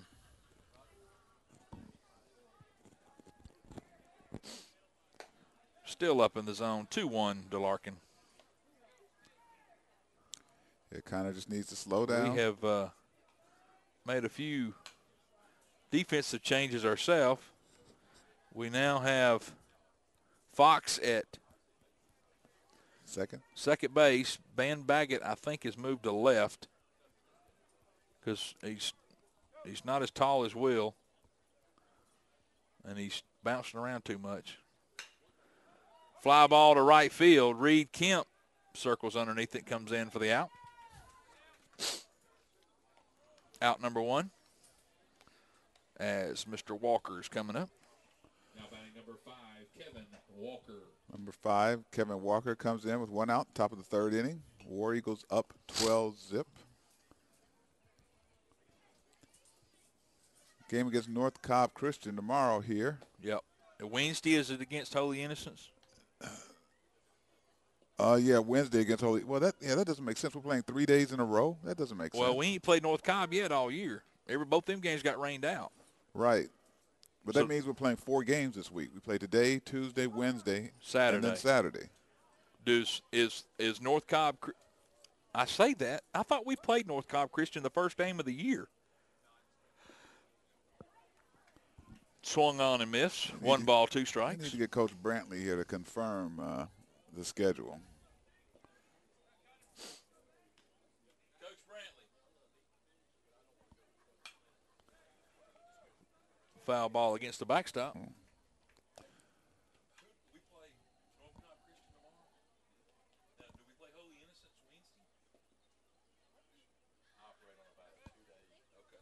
That's what we were just talking about. Because we were thinking about, we're just discussing our baseball schedule with Coach Brantley here. It came in the press box with us. We were trying to figure out, because the schedule's been jockeyed around so much. Yeah, I don't think we changed that. I think we do play them on Wednesday because I had a trip originally scheduled for Thursday that I scheduled around this game. And they play tomorrow. We play tomorrow at 4 o'clock. What? 4 o'clock? When? Oh, tomorrow night, right. What parent meeting? Oh. Well, there's a town hall meeting. Oh, okay. What time is that? Where's that at? Okay. Down the right field line.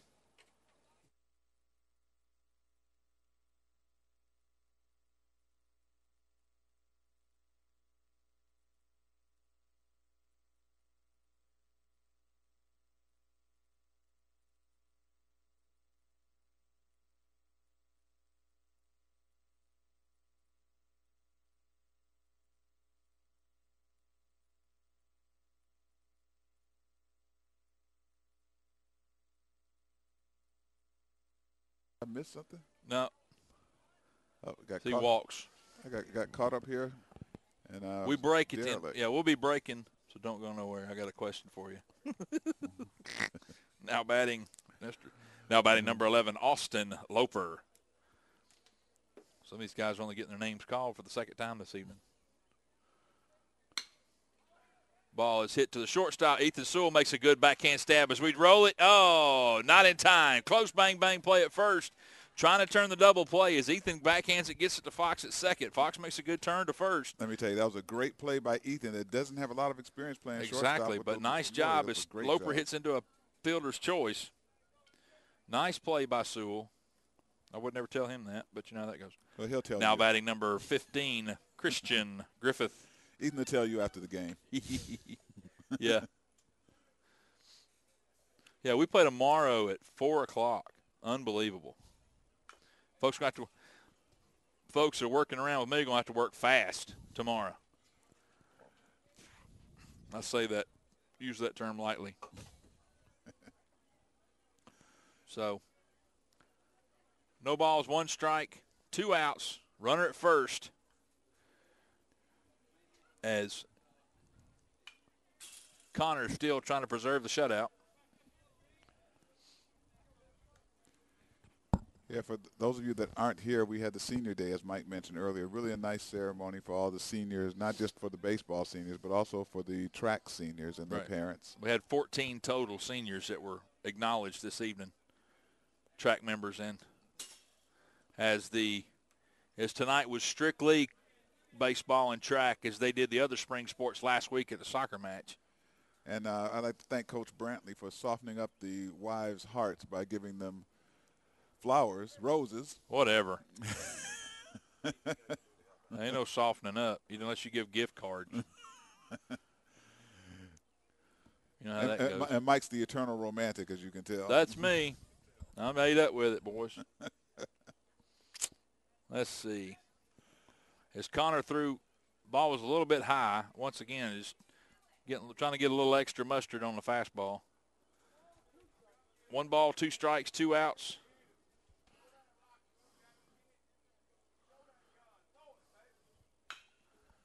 He yanks 1 foul. He tried to sneak it inside. Griffin has no problem telling Connor, if you got a fastball, bring it, son, because I got something for you. So Christian, one of the seniors on the Bobcats baseball team, obviously not exactly new to the sport. He's been around for a while. So 1 ball, 2 strikes. Here's the pitch. Little off speed. Connor sticks his glove out there and stops it. Got a chance. Oh. Calls him safe at first. Connor stuck his glove out there and knocked the ball down. Nice job.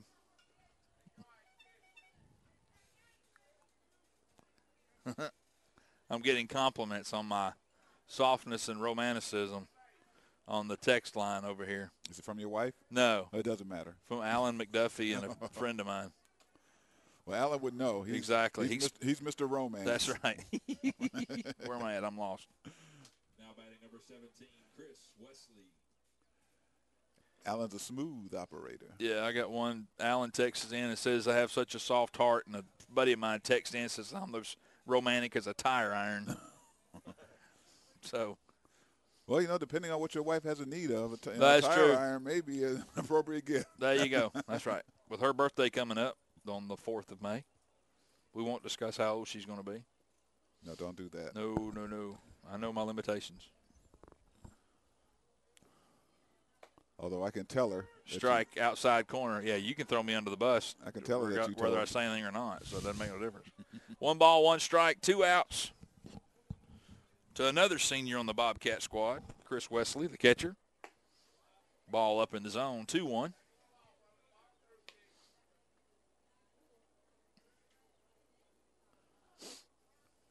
Remember what the run rule is, Coach Brantley? Is it? We couldn't remember. I keep reverting to softball, which is 20. Okay. Slow pitch, by the way, not fast pitch. You can tell I'm old. So 2 and 2. Hey, Sonny. Oh. Ball bounces off the first baseman's mitt as Fox makes a great play in the hole and still almost gets the runner. Nice play by Fox to get there to the ball in the hole and to be able to turn and make a play. Heads up for Nolan to get back to the bag, but nonetheless, they did score a run, so it's 12-1 Landmark. Runners at first and second with 2 outs. We're kind of in that little spot here once a game where we get 2 outs and we can't seem to make the third. Now batting number 40, Matt Frank. Matt stole a base. Yes, he did. Last time up the bat. Stole it like walking stole it. Somewhat impressive, and was kind of cat-like on his stealth approach where nobody in the infield even moved. I tell you, for a big guy, like I said, he's got quick feet, and he caught the War Eagles napping. So there's a delay in the game. I'm not sure what they're doing. Umpire's making a substitution of some sort. Oh, for the runner. Or else he remembers something he needs to put on his grocery list on the way home. That's right. His wife wants Chinese. was Matt Sky's one. Somebody talk to him. And he, Yep. and he went outside of the fence. So if that gate is open and he gets it. Entering the game as a courtesy runner, number 44, Chris Consolino. Excuse me. I'll get it right. Well, that may not be it either. Consolino. Consolino. I almost called him Corleone. Corleone. Swung on and miss. And the runners move Is everybody safe? No balls, 2 strikes to Frank. Runners at second and third. Definitely the Bobcats' biggest threat of the night. He fouls, tips it into the glove of Seth Young for out number 3. But not before the Bobcats score a run here in the top of the third. Yep. 1 run on 1 hit. There's Coach Williams stops Connor to talk to him for just a second as he comes in. So Landmark still with a commanding lead right here. If we score, come back in, score 4 or 5 more, and we'll see what goes on from that point. Yeah. So, but Landmark has hit the ball pretty well. Bobcats pitching, unfortunately, has not been at the top of their game this evening, but I'm not sure. I think they've struggled some all year with their pitching. But either way, at least I will say this, that the kids, and to give the kids credit and to give Coach Nix credit, the kids come out every game and they keep playing. Yeah. They don't act like they've given up. They Right. keep fighting through the ball game. So as long as they keep doing that, I mean, you can't argue, and you tip your hat to the coaches Absolutely. for doing that, and to the kids as well. Because sometimes, especially if you're in a year that you're struggling, it's so easy to kind of tuck your head and just kind of give up on the year. But by them sticking with it, it's been a good thing. You're absolutely right, Mike. Absolutely. And they aren't rolling over. I mean, they deliberately went out there to manufacture a run, and they got one. Yeah. Where's Bryant? Asking Coach Brantley where his boy's at tonight. He's probably at home. Okay.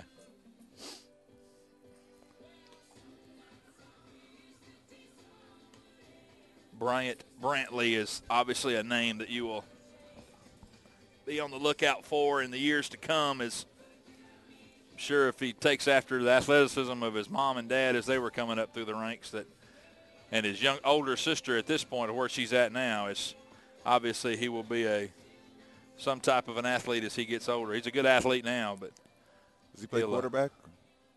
Does he play quarterback? No, he plays a running back and corner. Okay, so he's a running back. leading off the inning for the War Eagles, number 1, Jordan Wren. So his dad was a quarterback, which means he had got speed from his mother's side, right?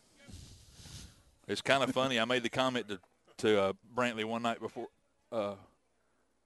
Bryant before a ball game one evening. I said something to him about just cutting up about, to get your speed from your mom or your dad. He looked at me and goes, my dad.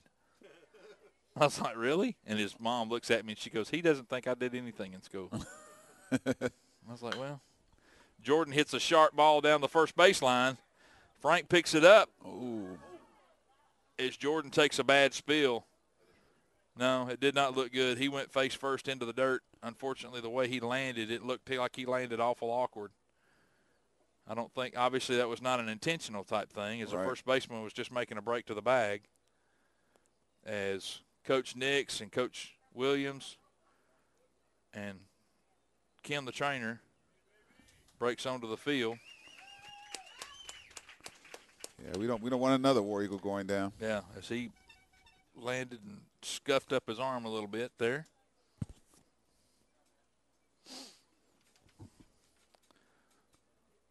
Obviously, Jordan's pretty in good shape.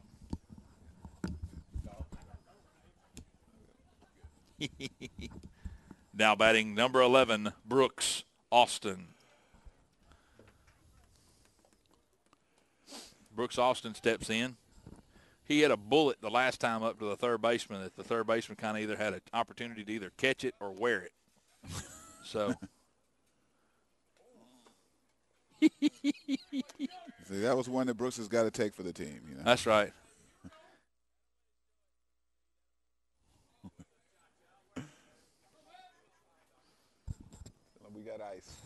Exactly. Crank up the music. 1-0 count to Brooks. 2-0 count to Brooks Austin. 2 balls, no strikes, 1 out. As Jordan made his way back to the dugout, I think he's going to be okay. Yeah, he's He did unscathed. land awful hard. The way he landed, it looked kind of weird, but I think it's just the biggest thing that hurts his pride. Maybe a little skint mark, but Well, he hit the ball hard. as he's reminded, girls like battle scars. So 3 balls, no strikes. Brooks may actually be given the green light, which not necessarily saying that's a good thing. Well, I think Coach Phil wants to end it, so if Brooks sees Yank. one, he can end. As Brooks dislocated his shoulders in the process of swinging that bat on that particular cut. 3 balls, 1 strike to Austin.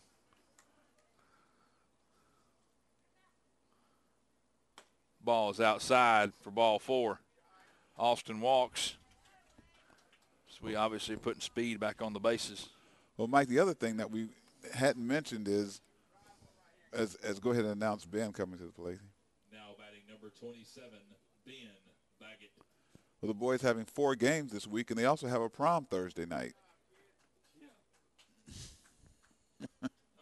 How soon could we forget?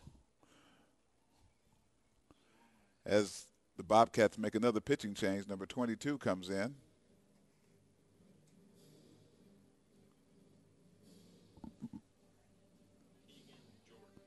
Keegan Jordan. Pitching change for the Bobcats. Now on the mound, number 22, Keegan Jordan. Just a bit outside for that one. Slightly. Could have played the Pink Panther theme. You could have played that. Her Great Balls of Fire, Good Vibration.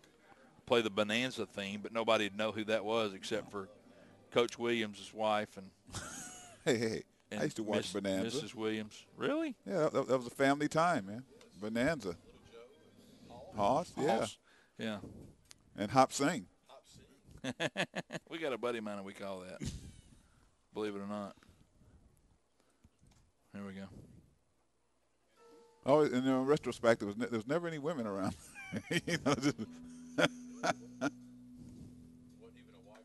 No wife or mother, yeah. Although, if I remember correctly, Little Joe, had a couple of dates. Michael Landon. I'm sorry, Little Joe. Hoss had a couple of dates. Didn't turn out too well. But they were always rustling the cattle, so,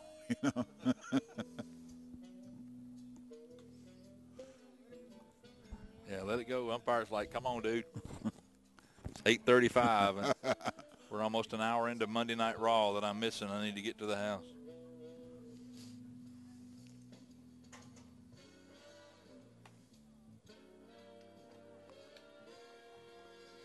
For those of you that can't hear, Mike is playing the Pink Panther theme here. That's right, by Henry Mancini. That's right. The original. One of my 10,000 some odd songs I got on the iTunes, and I got a external hard drive with another 50,000 songs on it, which probably I'm sure has a lot of over coverage on this too. Once again, now batting number 27, Ben Baggett. So Ben steps in for the War Eagles with Brooks on first base, hoping for an RBI.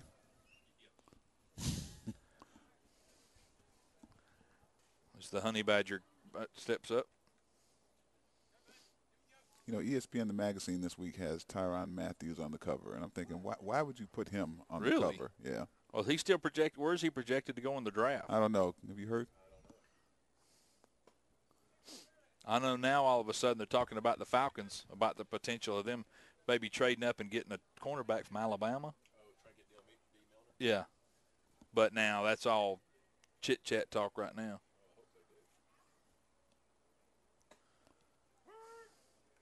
Strike call to Ben. 1 ball, 1 strike, 1 out.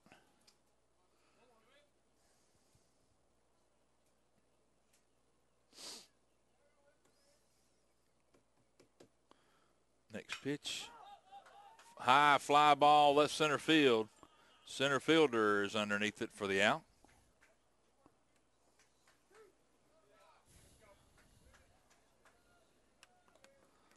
as Seth Seth Young comes is now in. coming up. Now batting number 10, Seth Young.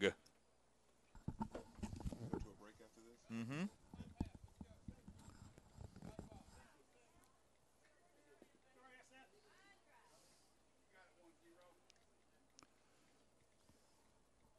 So Seth can get on and keep this thing going. Good stop by the catcher. Yep. He's getting a little bit frustrated. You can tell by his snap throws back to the mound. Under the circumstances, he's getting a little agitated. As nightfall overtakes War Eagle Stadium here. I've never quite seen it this dark. We haven't been here this late. Mm-mm.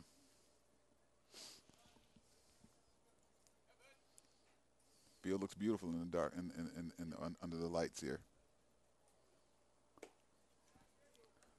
3 balls, no strikes for Young.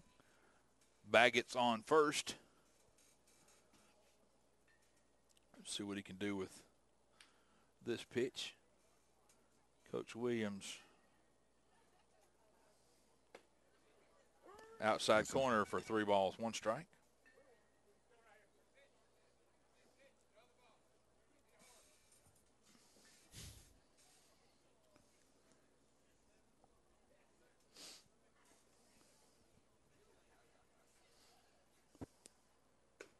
Ball is up in the zone, and he walks him.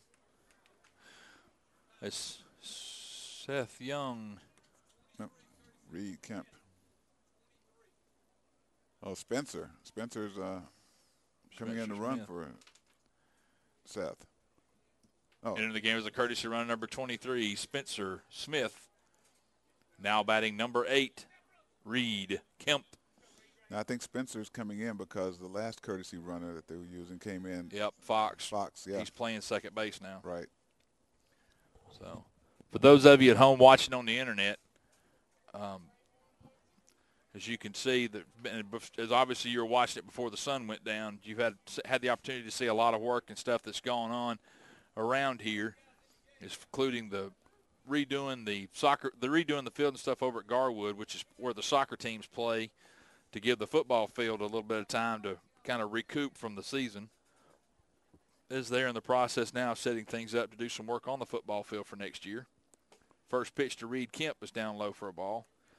With the Medici baseball building and the softball field down here in the corner, and then we've gotten the local power company to donate to install some security lighting that you see out in the parking lot here for additional security. It kind of resembles like it may be over on the soccer field, but that's actually covering the parking lot, which has come in extremely handy.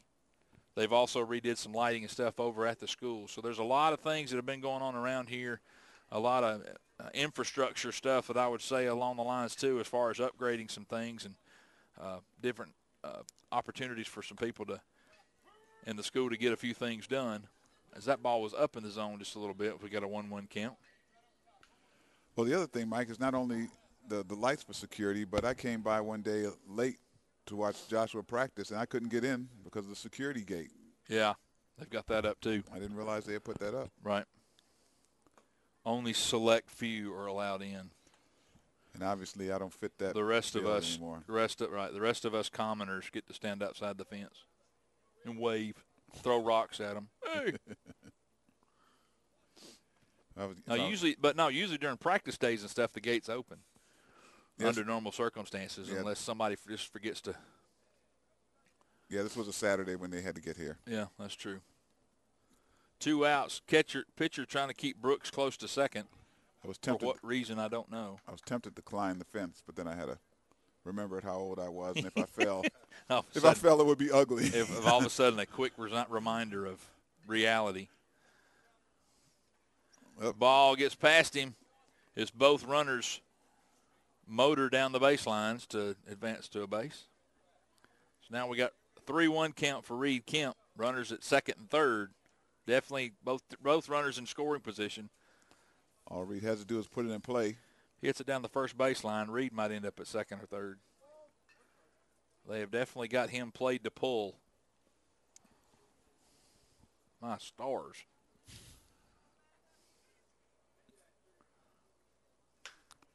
as Reed fists one off the bat. Reed might make that one. Oh, and as he does. the runner is safe at first. Scores a run as Brooks Austin scores from third. Spencer Smith advances to third. So now we got runners on the corners. And Reed showed a little bit of speed there. With Ryan Fox coming to bat. Now batting number 6, Ryan Fox. This will be Fox's first at bat of the night. I think that's 2 hits tonight for Reed. It's good to see him doing well at the plate. Exactly. You're right. I got a buddy of mine text in that said to tell Derek at our age, just remember falling hurts. Falling can be fatal. Exactly. Right. There's no bounce. Not anymore. 1 ball, no strikes. Still got 2 outs. 1 ball, no strikes. Runners on the corner. Bobcat still scrapping along. Once again. Oh.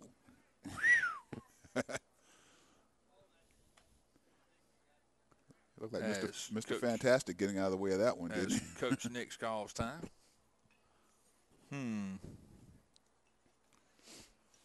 As he makes yet another pitching change, brings a shortstop in. Well, and the other concern I had, Mike, is that if I had fallen, and Joshua comes back for his 10-year anniversary, everybody says, hey, Josh, remember when your dad tried to scale the fence and fell in left field there? Something he'll never live down. That's true. Let's see, as we are going through another pitching change. It's number 15, I think, coming up there. Yeah, it's a shortstop. They are moving things around here. It looks like he's throwing threw that one down the middle. Yes, I'm just trying to find something that won't offend everybody to play. Well, you know, since you're probably not going to go, 6 innings, so you may want to play Coach Godby's song. Oh, that's true. I didn't think about that. I do need to do that. And my apologies. If Godby is listening, I apologize, sir, that I have not done that yet, and I've got to find it. If not, I'll definitely catch it after this. Play it in between innings. Yeah, I think that's what I'm going to do because I got to find it here. I'm not sure where I put it. And I've got to.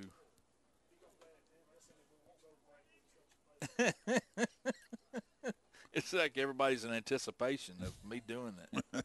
That's the scary part about it. Yeah, I'm not going to be able to get it done now.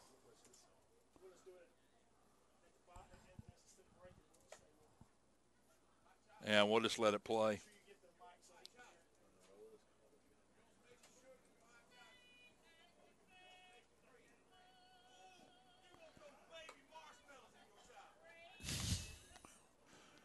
Pastor Smith is. He is on top of things. Well, after his daughter graduates, she's going to Australia. Yes. Right, her and Brooks are going to the prom together.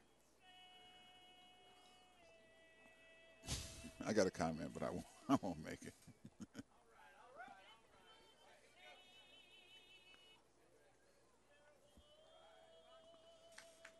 So I think she's going to get the prize for the landmark graduate that goes the farthest away.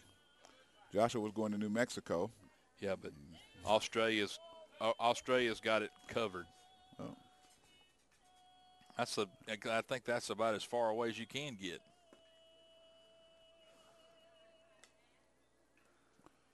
Three balls, no strikes.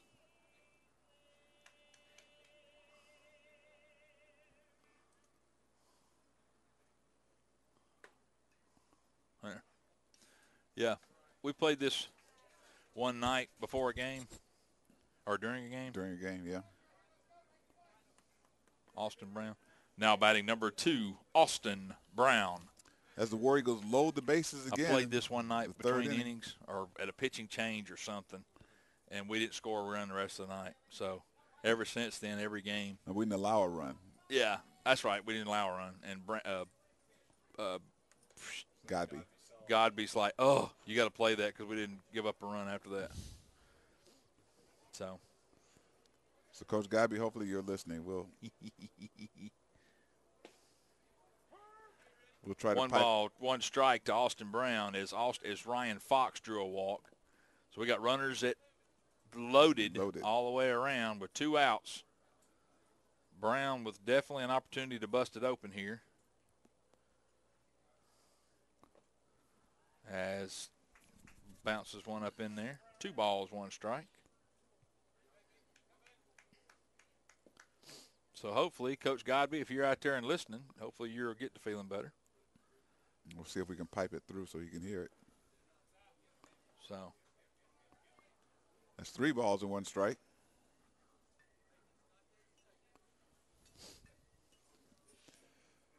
So if we had a headset for Coach Brantley, we could get him to participate in some filler here. No, he didn't want to do that. Oh, come on. He's just. As the run is walked in. As the score is now 14-1. Now batting number 22, Nolan Bryant.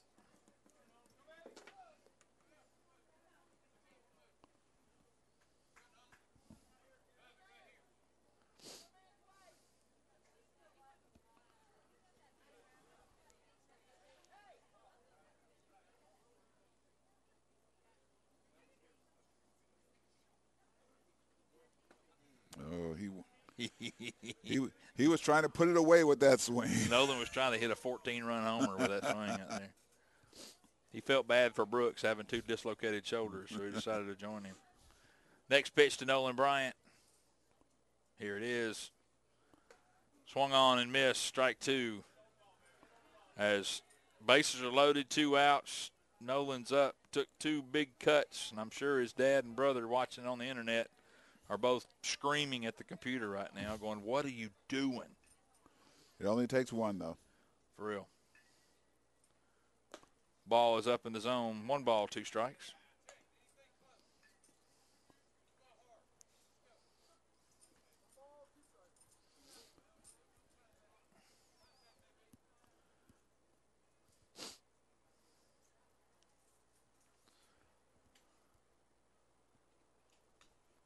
He fouls one off to stay alive. Still 1 ball, 2 strikes. Looked like he wanted to call timeout, but the pitcher was right in between his windup. The umpire takes a little stroll out to the pitcher. I think it bit the catcher a little bit, so he's giving the catcher a second. The catcher doesn't look like he felt anything. No. He's a workhorse back there because he's been really working on his lateral movement while he's been back there. He has definitely had to do some work back there.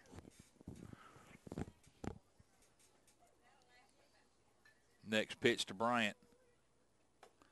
Up in the zone, 2 balls, 2 strikes.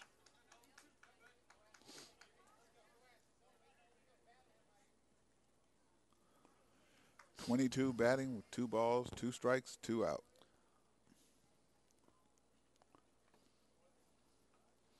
Down in the dirt, 3 balls, 2 strikes. Don't be shocked if it's within anywhere close that the umpire doesn't. Oh, yeah, he's well, you know, he may not. Yeah, that's true, too. There's kind of a two-way run about it. Oh. Swung on and missed. Nolan Bryant, he strikes out, leaving the bases loaded. So after 3 innings, Landmark takes a couple of more on. The score is 14-1. And here you are, Coach Godby. Here is Coach Godby's official song.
as I'm sure Coach Nix was enjoying that too.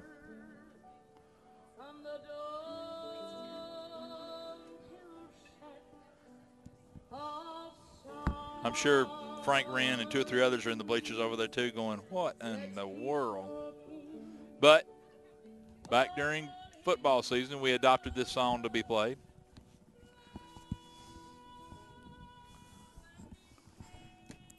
So that was for you, Coach Godby. Leading off the inning for the Bobcats, number 22, Keegan Jordan. Number 22 ended the last inning, and 22 began this one. Yep. As that was our bluegrass gospel portion of the program for the evening. Who was that? Patsy Cline? No, I have no idea. It's a song I picked up about 3 or 4 years ago, and just it was. I was just trying to find an old country version. All right, is he out there? Is he out there in center field? Okay. We had a report from the dugout that where Jordan took a bad spill that he's okay, and they are giving the base to the runner as apparently it's a dead ball and the ball hit him. We're trying to figure out where it hit him, and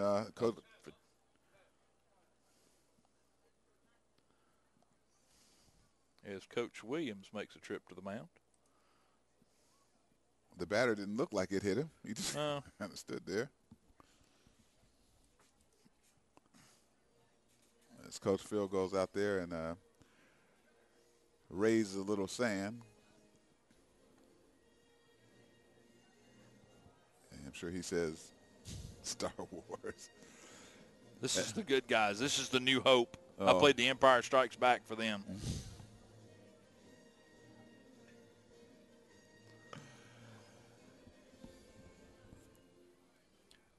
Now batting number 3, Bryce Griffin. As Keegan is on first base. As whatever the words of encouragement Coach Williams gave Connor seemed to work. Came to the inside corner there. Foul off to the right side. No balls, 2 strikes. I'm sure Coach Phil gave his infamous, let's go to work. Yep.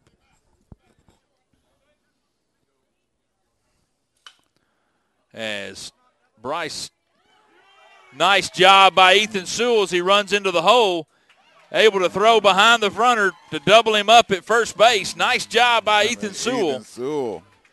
Great job by Ethan as he makes a break into shallow center field to catch the pop fly and then turns around and doubles the runner off at first. So just like that, we got 2 outs with no runners on, with Thomas Smiley coming up to bat. Great play by Ethan.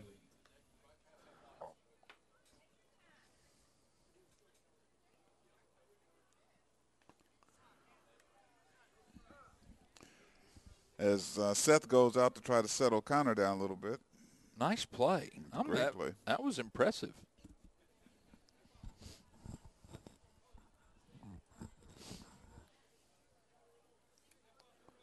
I think Ethan's going to try to walk on to play baseball. I think he signed with – didn't he sign with did South he sign? Georgia? Did he sign? Oh, okay. I didn't know. Okay. I thought he did. Now, Okay, I may have good. it wrong now. Don't quote me on that. But 2-hopper to the third baseman as he comes up and throws across to the diamond for out number 3. Nice job there by the defense. Well, that preserves the lead. No. 14-1. And with that, we are going to take just a brief break. I don't know if we'll have the commercials video with Landmark or not, but then again, maybe we won't. Ouch. Trying to stand up here and stretch your legs a little bit.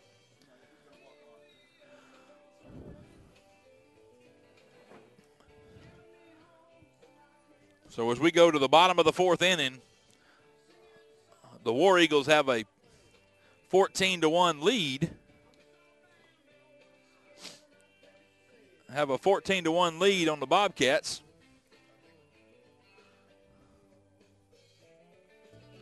I think we need about, 2 runs? I think we need 2 runs in order to run rule. Let's score 2 or 3 here It is 9 o'clock on a Monday night, on a school night. And for some of the folks in the bleachers area over there, their carriages will slowly start to turn into pumpkins here shortly. Well, that was something else that was at that silent auction, too, was an autographed guitar by the living members of Leonard Skinner. Right, right. I knew there was a few other things that was kind of a – what was the tennis player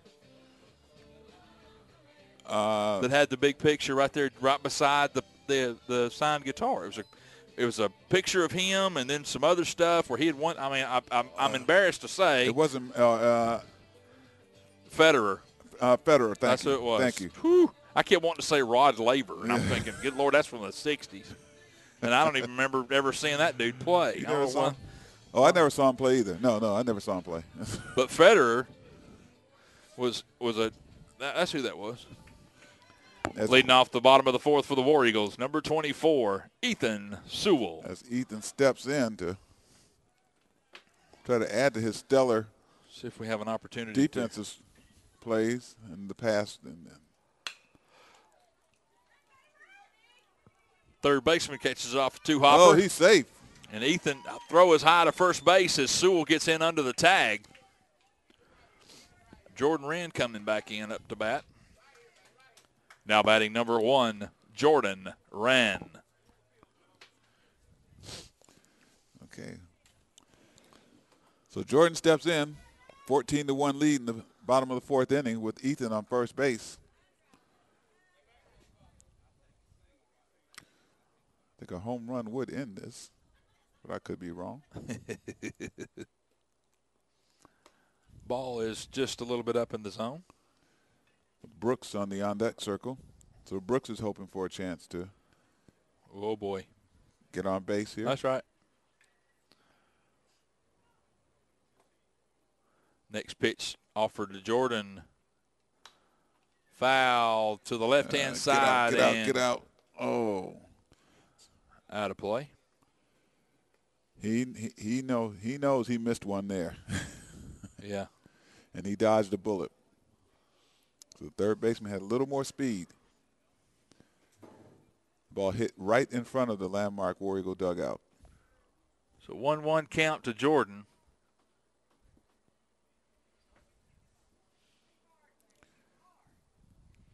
Next pitch offered to him.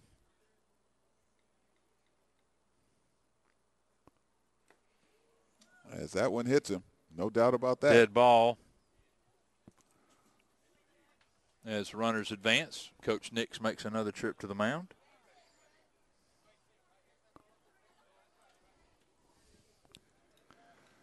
And Coach Nix is about to run out of pitching here as he goes to Matt Frank.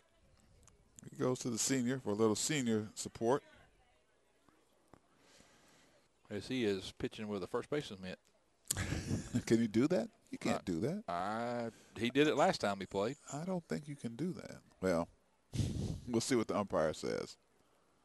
At this juncture, I really don't think it's going to be a major issue. It shouldn't be. Well, the temperature has dipped down to 66 degrees. Seems a little chillier than that here. As Matt Frank takes the mound.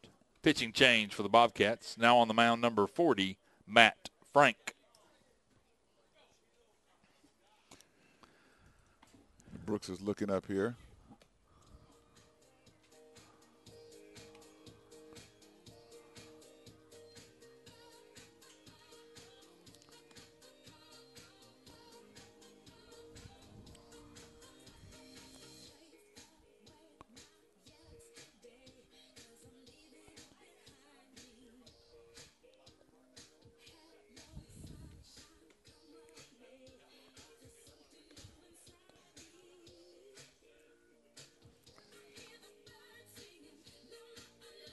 So here we are in the the bottom of the fourth inning. War Eagles leading 14-1. Runners on first and second. Ethan Sewell's on second. Jordan Wren's on first. Brooks Austin will step in and try to do some damage. Nobody out. Here in the bottom of the fourth. This could be the battle of the big men. Well, if he was throwing smoke, I would agree with you, but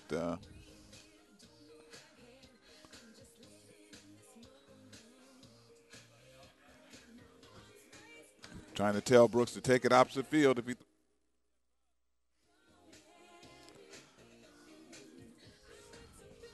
Trying to tell him to take it opposite field if he throws it there. Looks like he's going to throw it outside to Brooks. Hopefully he'll throw him something he can hit. For real. Brooks pull a Ryan Klesko here and smash one to right center field. And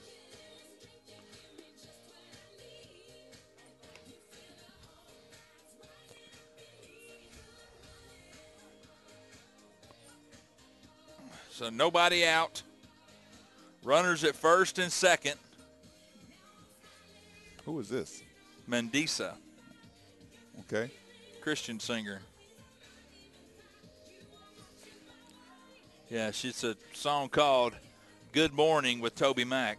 Okay. Now batting for the War Eagles, number 11, Brooks Austin.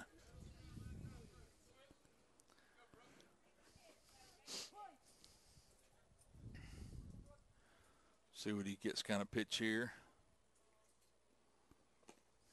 Way outside, ball one. Mendisa, Good Morning with Toby Mac. Toby Mac. I have to remember that one. Yeah. Nice little upbeat tune. Next pitch to Brooks. Ooh. As he just re-dislocated his shoulders. For those of you that were not here, there was a big breeze that just went by. You notice the trees are out there moving. You got to see it and hit it, brother. The trees, doggone that. Next pitch to Brooks. Way outside. 2 balls, 1 strike. I thought I saw the light poles bend a little bit. Let's see if the pitcher stays in form. He threw one outside, then threw one to him, and throw another one outside. Let's see if he throws another one to him.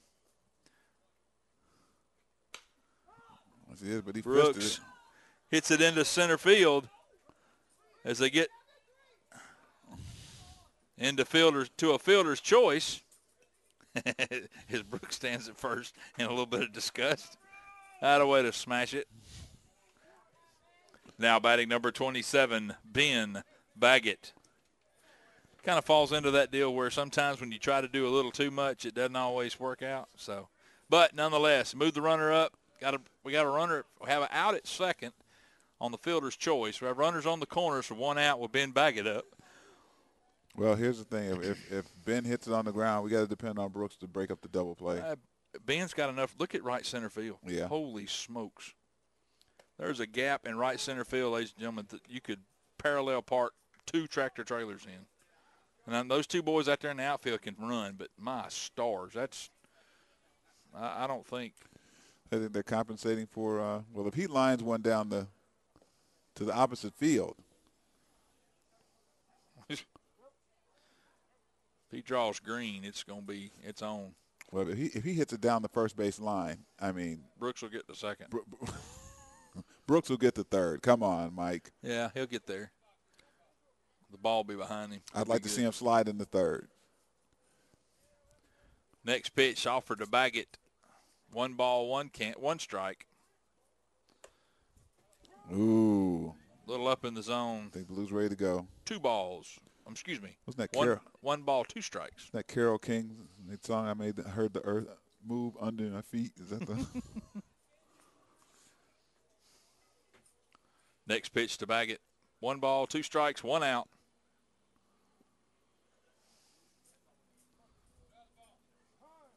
A little bit of miscommunication between the pitcher and catcher. So they go out to make sure they got their signals straight. At 9:07 Eastern time. I think it's past my bedtime. Forget the boys. Now, I got a dog at home. I'm sure Fred is fit to be tied.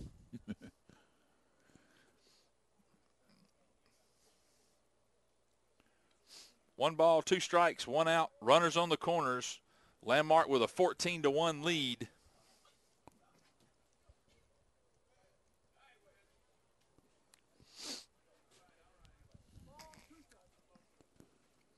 Baggett steps back in, digs in, gets ready for the next pitch, offered by Frank. Here it is.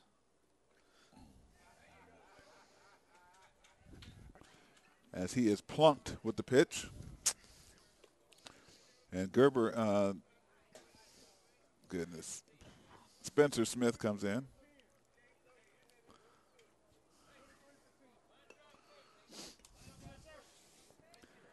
Now batting number 23, Spencer Smith.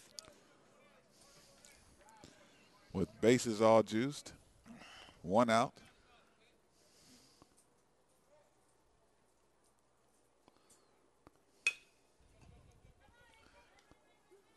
Throws across the wind. Gets the out at first.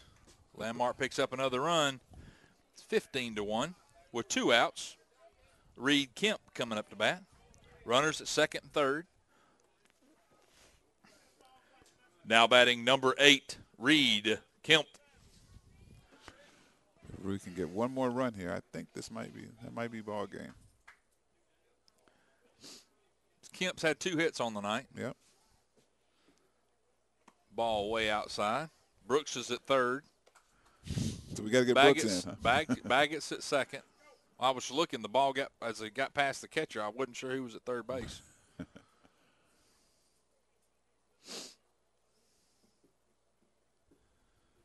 Next pitch. Still outside. 2 balls, no strikes. Well, I'll tell you what's going on here. They're fearing Reed Kemp. Reed's had a good game today, and they're keeping it away from him. 2 balls, no strikes. 2 outs. 3-0 count to Kemp.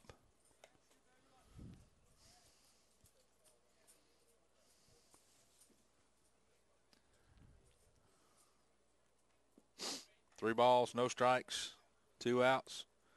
Coach Williams telling him a little bitty target. Way outside, 4 balls. He walks him. Bases are back, loaded again. With Ryan Fox coming up to bat. This Fox now batting number 6, Ryan Fox. I think Fox is a sophomore. I believe that's right.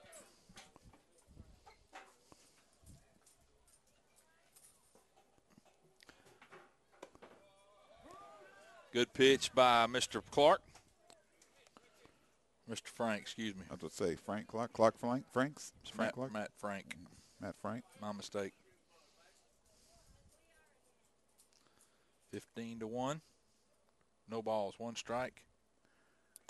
Way out. Way outside. 1 ball, 1 strike. I'm telling you, the catcher's been doing a good job with his lateral movement. The catcher's going to sleep well this evening. Well, he may not, depending if they ice him down, because it's. Yeah, next pitch to Fox with a 1-1 count. Bases are loaded for the War Eagles. He hits one up the middle to the shortstop as he flips it to second base for out number 3. So Landmark had a chance to close it out there, but unfortunately. We are going to inning number 5. Going to the 5th inning.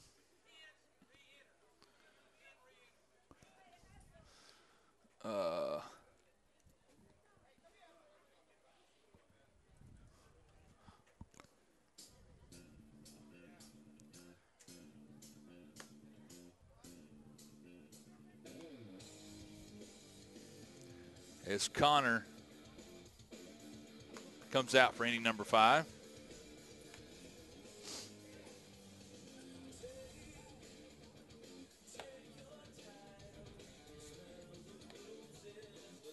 How you doing, sir? As we have Connor Stevenson still on the mound. No defensive changes for the War Eagles this inning. So as we go to the top of the 5th, as the War Eagles still have a 15-1 lead, as they tacked another one on. Unfortunately, had bases loaded with 2 outs, but unable to play another run to potentially end the game. So, yeah, that's a bummer for the War Eagles, but as they get ready to, you got to have that killer instinct. See what happens as we go into the 5th inning here. You got to have the killer instinct here. As the temperature drops. Yep.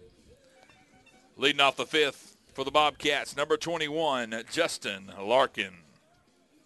And Connor's still on the mound. Connor Stevens. Fly ball right side. Nolan Bryant gives chase, reaches over the fence. Oh, reaches over the out. fence and gets the ball. Great nice play by Nolan Bryant as he chases it all the way to the fence, reaches over the fence and brings it back for the out. And he took that 6'3" frame over there and just reached over the top of the fence. Great play. Got them go-go gadget arms. Now batting number 5, Kevin Walker. First pitch off the backstop. I know that was a heartbreaker for Our Lady of Mercy. But let me tell you, great play by Nolan.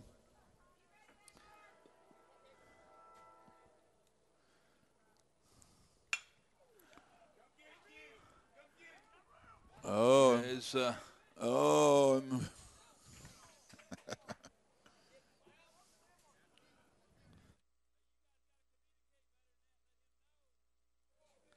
Sorry, I had a coaching moment.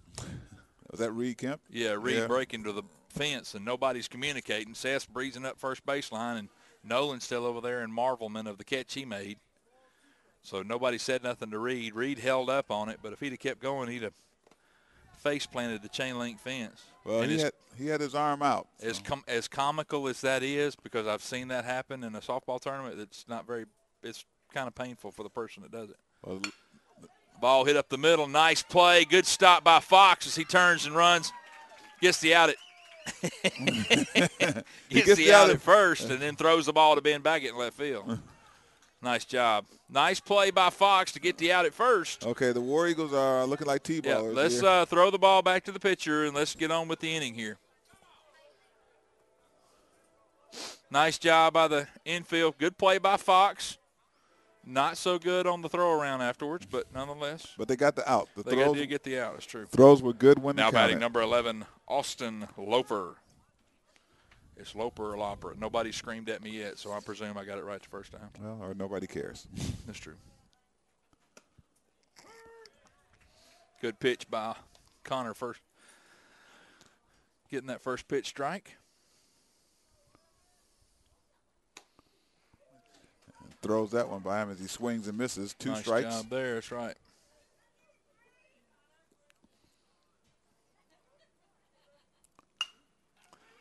Ball up the middle. Fox gets an opportunity, steps and throws across, fires it. And I think that's it. That's ball game. That is ball game. So the War Eagles end up here at the top of the fifth. 15-1 final score. As Landmark, once again, it's like Derek said, they close it out. A little bit, kind of a long, drawn-out ball game. It seems like games that are like this are sometimes difficult to go through. But once again, I give Mercy credit. Their team never did quit. Coach Nix never would give up on them. They made the kids keep fighting, and the kids kept doing so. So I tip my hat to them that they were able to do so. As Landmark picks up another victory, we are home tomorrow at 4 o'clock against North Cobb Christian. So we got a busy week this week. So we are going to end this thing quick so we can get out of here for the night. But we will see you guys tomorrow afternoon. For Chaffin Young, the electronics guru extraordinaire, my partner Derek Nobles, this is Mike McKinney saying hope you guys have a good evening. We'll see you guys tomorrow afternoon. Take care and God bless.